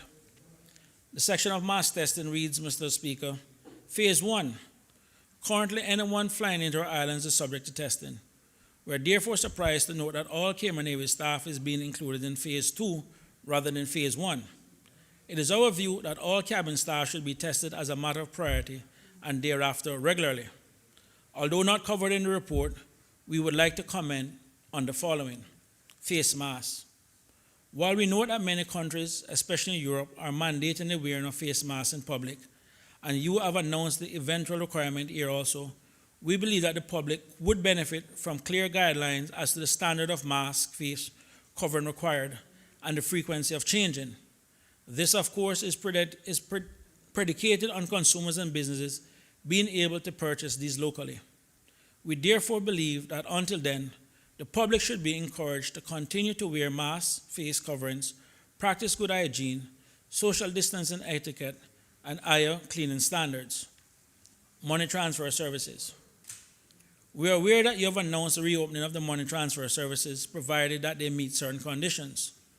We are also cognizant that the changes to the National Pensions Law require pension administrators to provide monthly reports of all applicants and withdrawal amounts.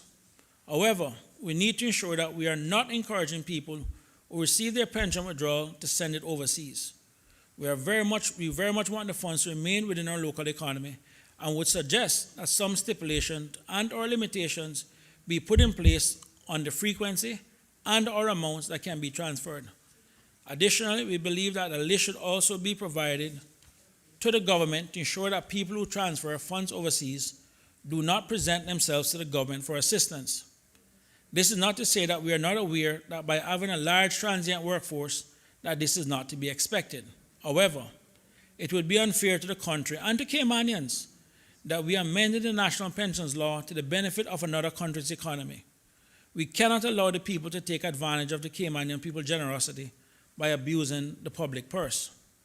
Finally, we reiterate our position at the start of this crisis that this pandemic has leveled and humbled the world and our beloved country and demonstrates more than ever that political differences must give way to a unified public policy spoken with one voice. We believe that one leadership voice on this issue should continue to belong to you as Premier to avoid any misinformation or confusion on an issue that affects all of us. We wish you and your cabinet continued success in rising to meet the challenges posed by this crisis and can be counted on to lend our support in ensuring that the Cayman Islands emerge better and stronger as a result of us working together. Yours sincerely, V.R. McLean, JP, MLA, Leader of the Opposition. Mr. Speaker, I read that letter out to demonstrate to the members of this House and to the public at large, that when you sit back and you look at the behavior of other politicians in other countries, arguing whether to wear face masks, not face masks, and all of that kind of stuff, whether science or not science, we, I believe, have demonstrated a certain amount of political maturity. I can tell you, Mr. Speaker, the Minister of Health, were the time when we needed a lot of face masks. I can tell you, even when my supply ran out, I could have called him up and said, boy, Minister, what you can do for me? Boy, Chris, come check me. And in the back of his car, he would basically take out and give me a mask. And he did it for others here too. This is a level of cooperation. Mr. Speaker, yesterday, even despite my own misgivings on the defense bill, we all sat back and said, you know what? Even though there are serious concerns, let us see what it is that we can do. Because, Mr. Speaker, one fundamental part, and I have now accepted this as a first-term elected member, is that we will not solve all the problems of this country in 4 years, problems that it took 40 years for us to get. But you know what, Mr. Speaker?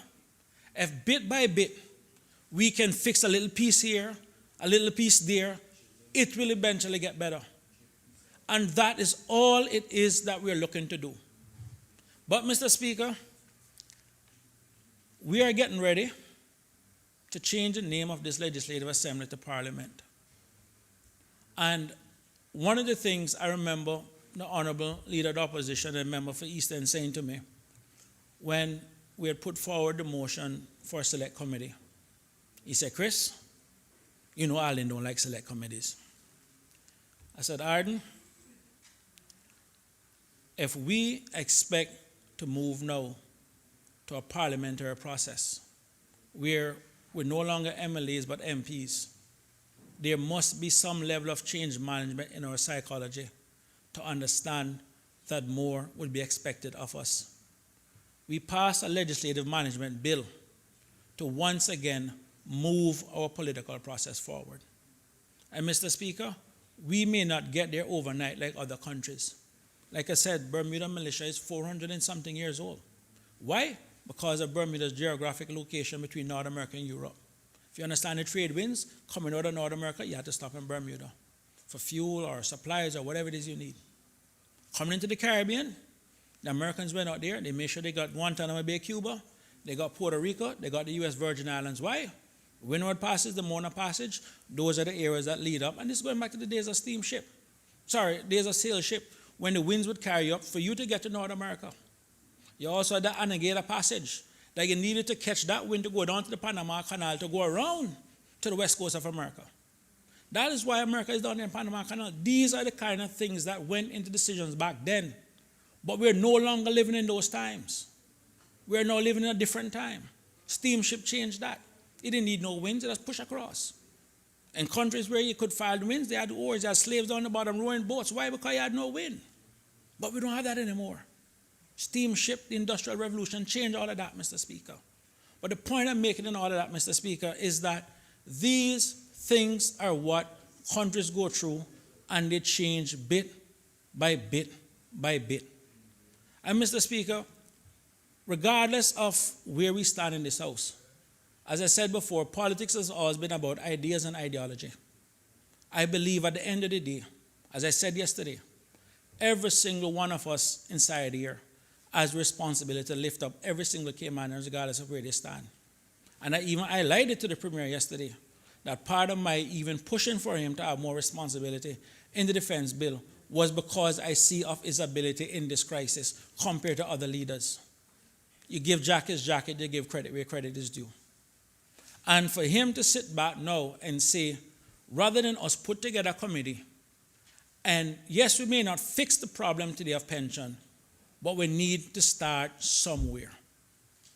And if it is a situation now where the campaign season have started and the silly season have started, and if they expect Chris to push into campaign mode, and if they want the House to move into campaign mode, we can move into campaign mode. But I believe for the next 5 months that this House is here, until nomination day, we have a responsibility to put the politics aside and start working to the people. And this kind of language and this kind of behavior is not the environment to do so. You understand me? So if they want to bring it on, we can bring it on too. And we can turn it up too. That is the difference. You know what I mean? But Mr. Speaker, I really and truly hope that we don't go down that route. So Mr. Speaker, I'm going to close with one thing. And I'm going to remind you, Mr. Speaker, in this session of Parliament, we took out $400 million, and that decision was made voluntary when we made the changes to the national pension law. That was a voluntary decision that we made. And it happened under the Premier responsibility for pension. 400 that was taken out voluntary. I believe that at a minimum, the Premier of all people would have been the first one to want us to do this select committee and start the process. To have lost $200 million in his first go around as minister, involuntarily, and now another $400 million out, voluntary. That is $600 million in them 2 terms being responsible for pension. And Mr. Speaker, I'm going to say this much. You have been given a hard time sometimes, and I can tell you as a person who sit back and analyze different things. When I look back at the economy that you inherited in 2009, I remember the time when banks out there basically wanted to default us, that we would destroy our credit rating, and we had to go around and beg them not to do so. Go on a government roadshow, sell this investment in an environment where everybody was afraid of the Cayman Islands. you went out and you were able to raise $312 million. That market, Mr. Speaker, was more than 12 times oversubscribed. In essence, you went looking for $300 million, and they threw $3.6 billion at you after you showed them the potential of what we in the Cayman Islands can do. And that was a time when people started worrying about what was happening in Greece and all of those other countries in Europe after the financial crisis. When every other major country, including the great United States, lost their credit rating, this little island, led by you at that time, was able to turn its economy around. And while you have not given as much credit for it as you should, I want to go on record for the people that I represent to thank you for your services. And just as though they sat down and tarred and feathered you for this national pension law that you put in, almost 30 years later, that same law that you put in became the very savior of our people almost 30 years later. And the reason I am raising that, Mr. Speaker, is to show you that decisions that we make today can be useful 30 years out. And hopefully, 30 years from now, some future legislator can stand there and say, you know what, at least this legislative body started the process of fixing something. We may not get it, but let us start. And as long as we're receiving a paycheck and we're being paid by the public, we have a responsibility to do something. But, Mr. Speaker, I will leave and I will say I remind the Premier of the New Testament story when the disciples brought the blind man to Jesus. And Jesus asked the man, how do you see people? He said, I see them as trees. Jesus knew they weren't seeing right. He knew the man wasn't seeing right. So he took some spittle and put it in the man's eye. And he asked him, how do you see people now? And he said, I see them as they are. If the campaign want to start, the silly season want to start, the members of the official opposition, my colleagues on this side, and I think the member for Georgetown Central, it's not time yet. There's still much work to be done. So I'm going to say to the government members, come out of the campaign mode, come out of the silly season. We still have work to do until nomination day. Thank you, Mr. Speaker.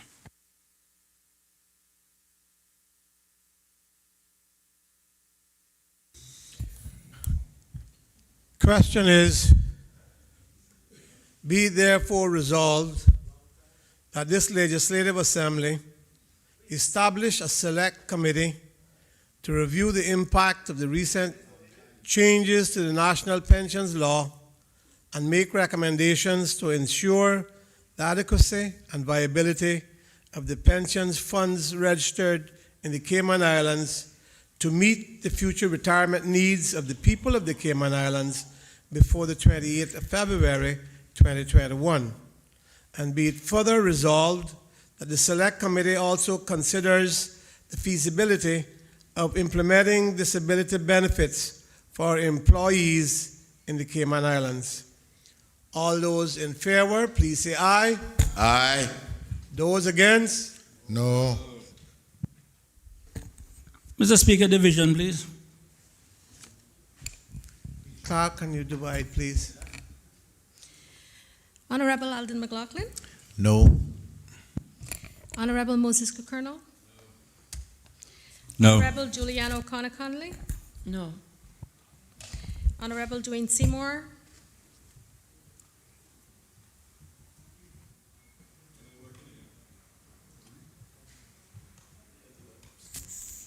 I wasn't supposed to vote. No. Honorable Roy McTaggart. No. Honorable Joseph Hugh. No. Honorable Tara Rivers. Absent. Mr. Bernie Bush. Yes. Captain Eugenie Banks. No. Honorable Barbara Connolly. No. Mr. David White. No. Mr. Austin Harris.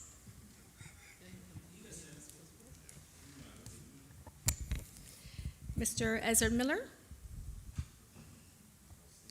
Mr. Alva Saku, Aye.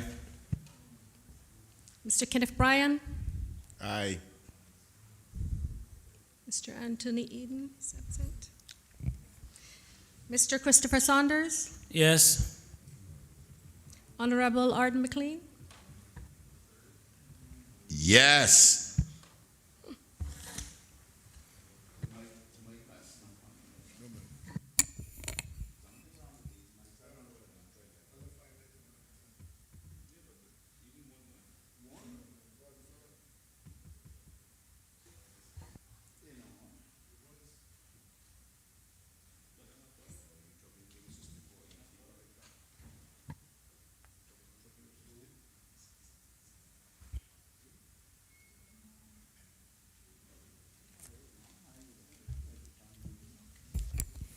The results of the division: 5 ayes, 9 noes, 4 absent.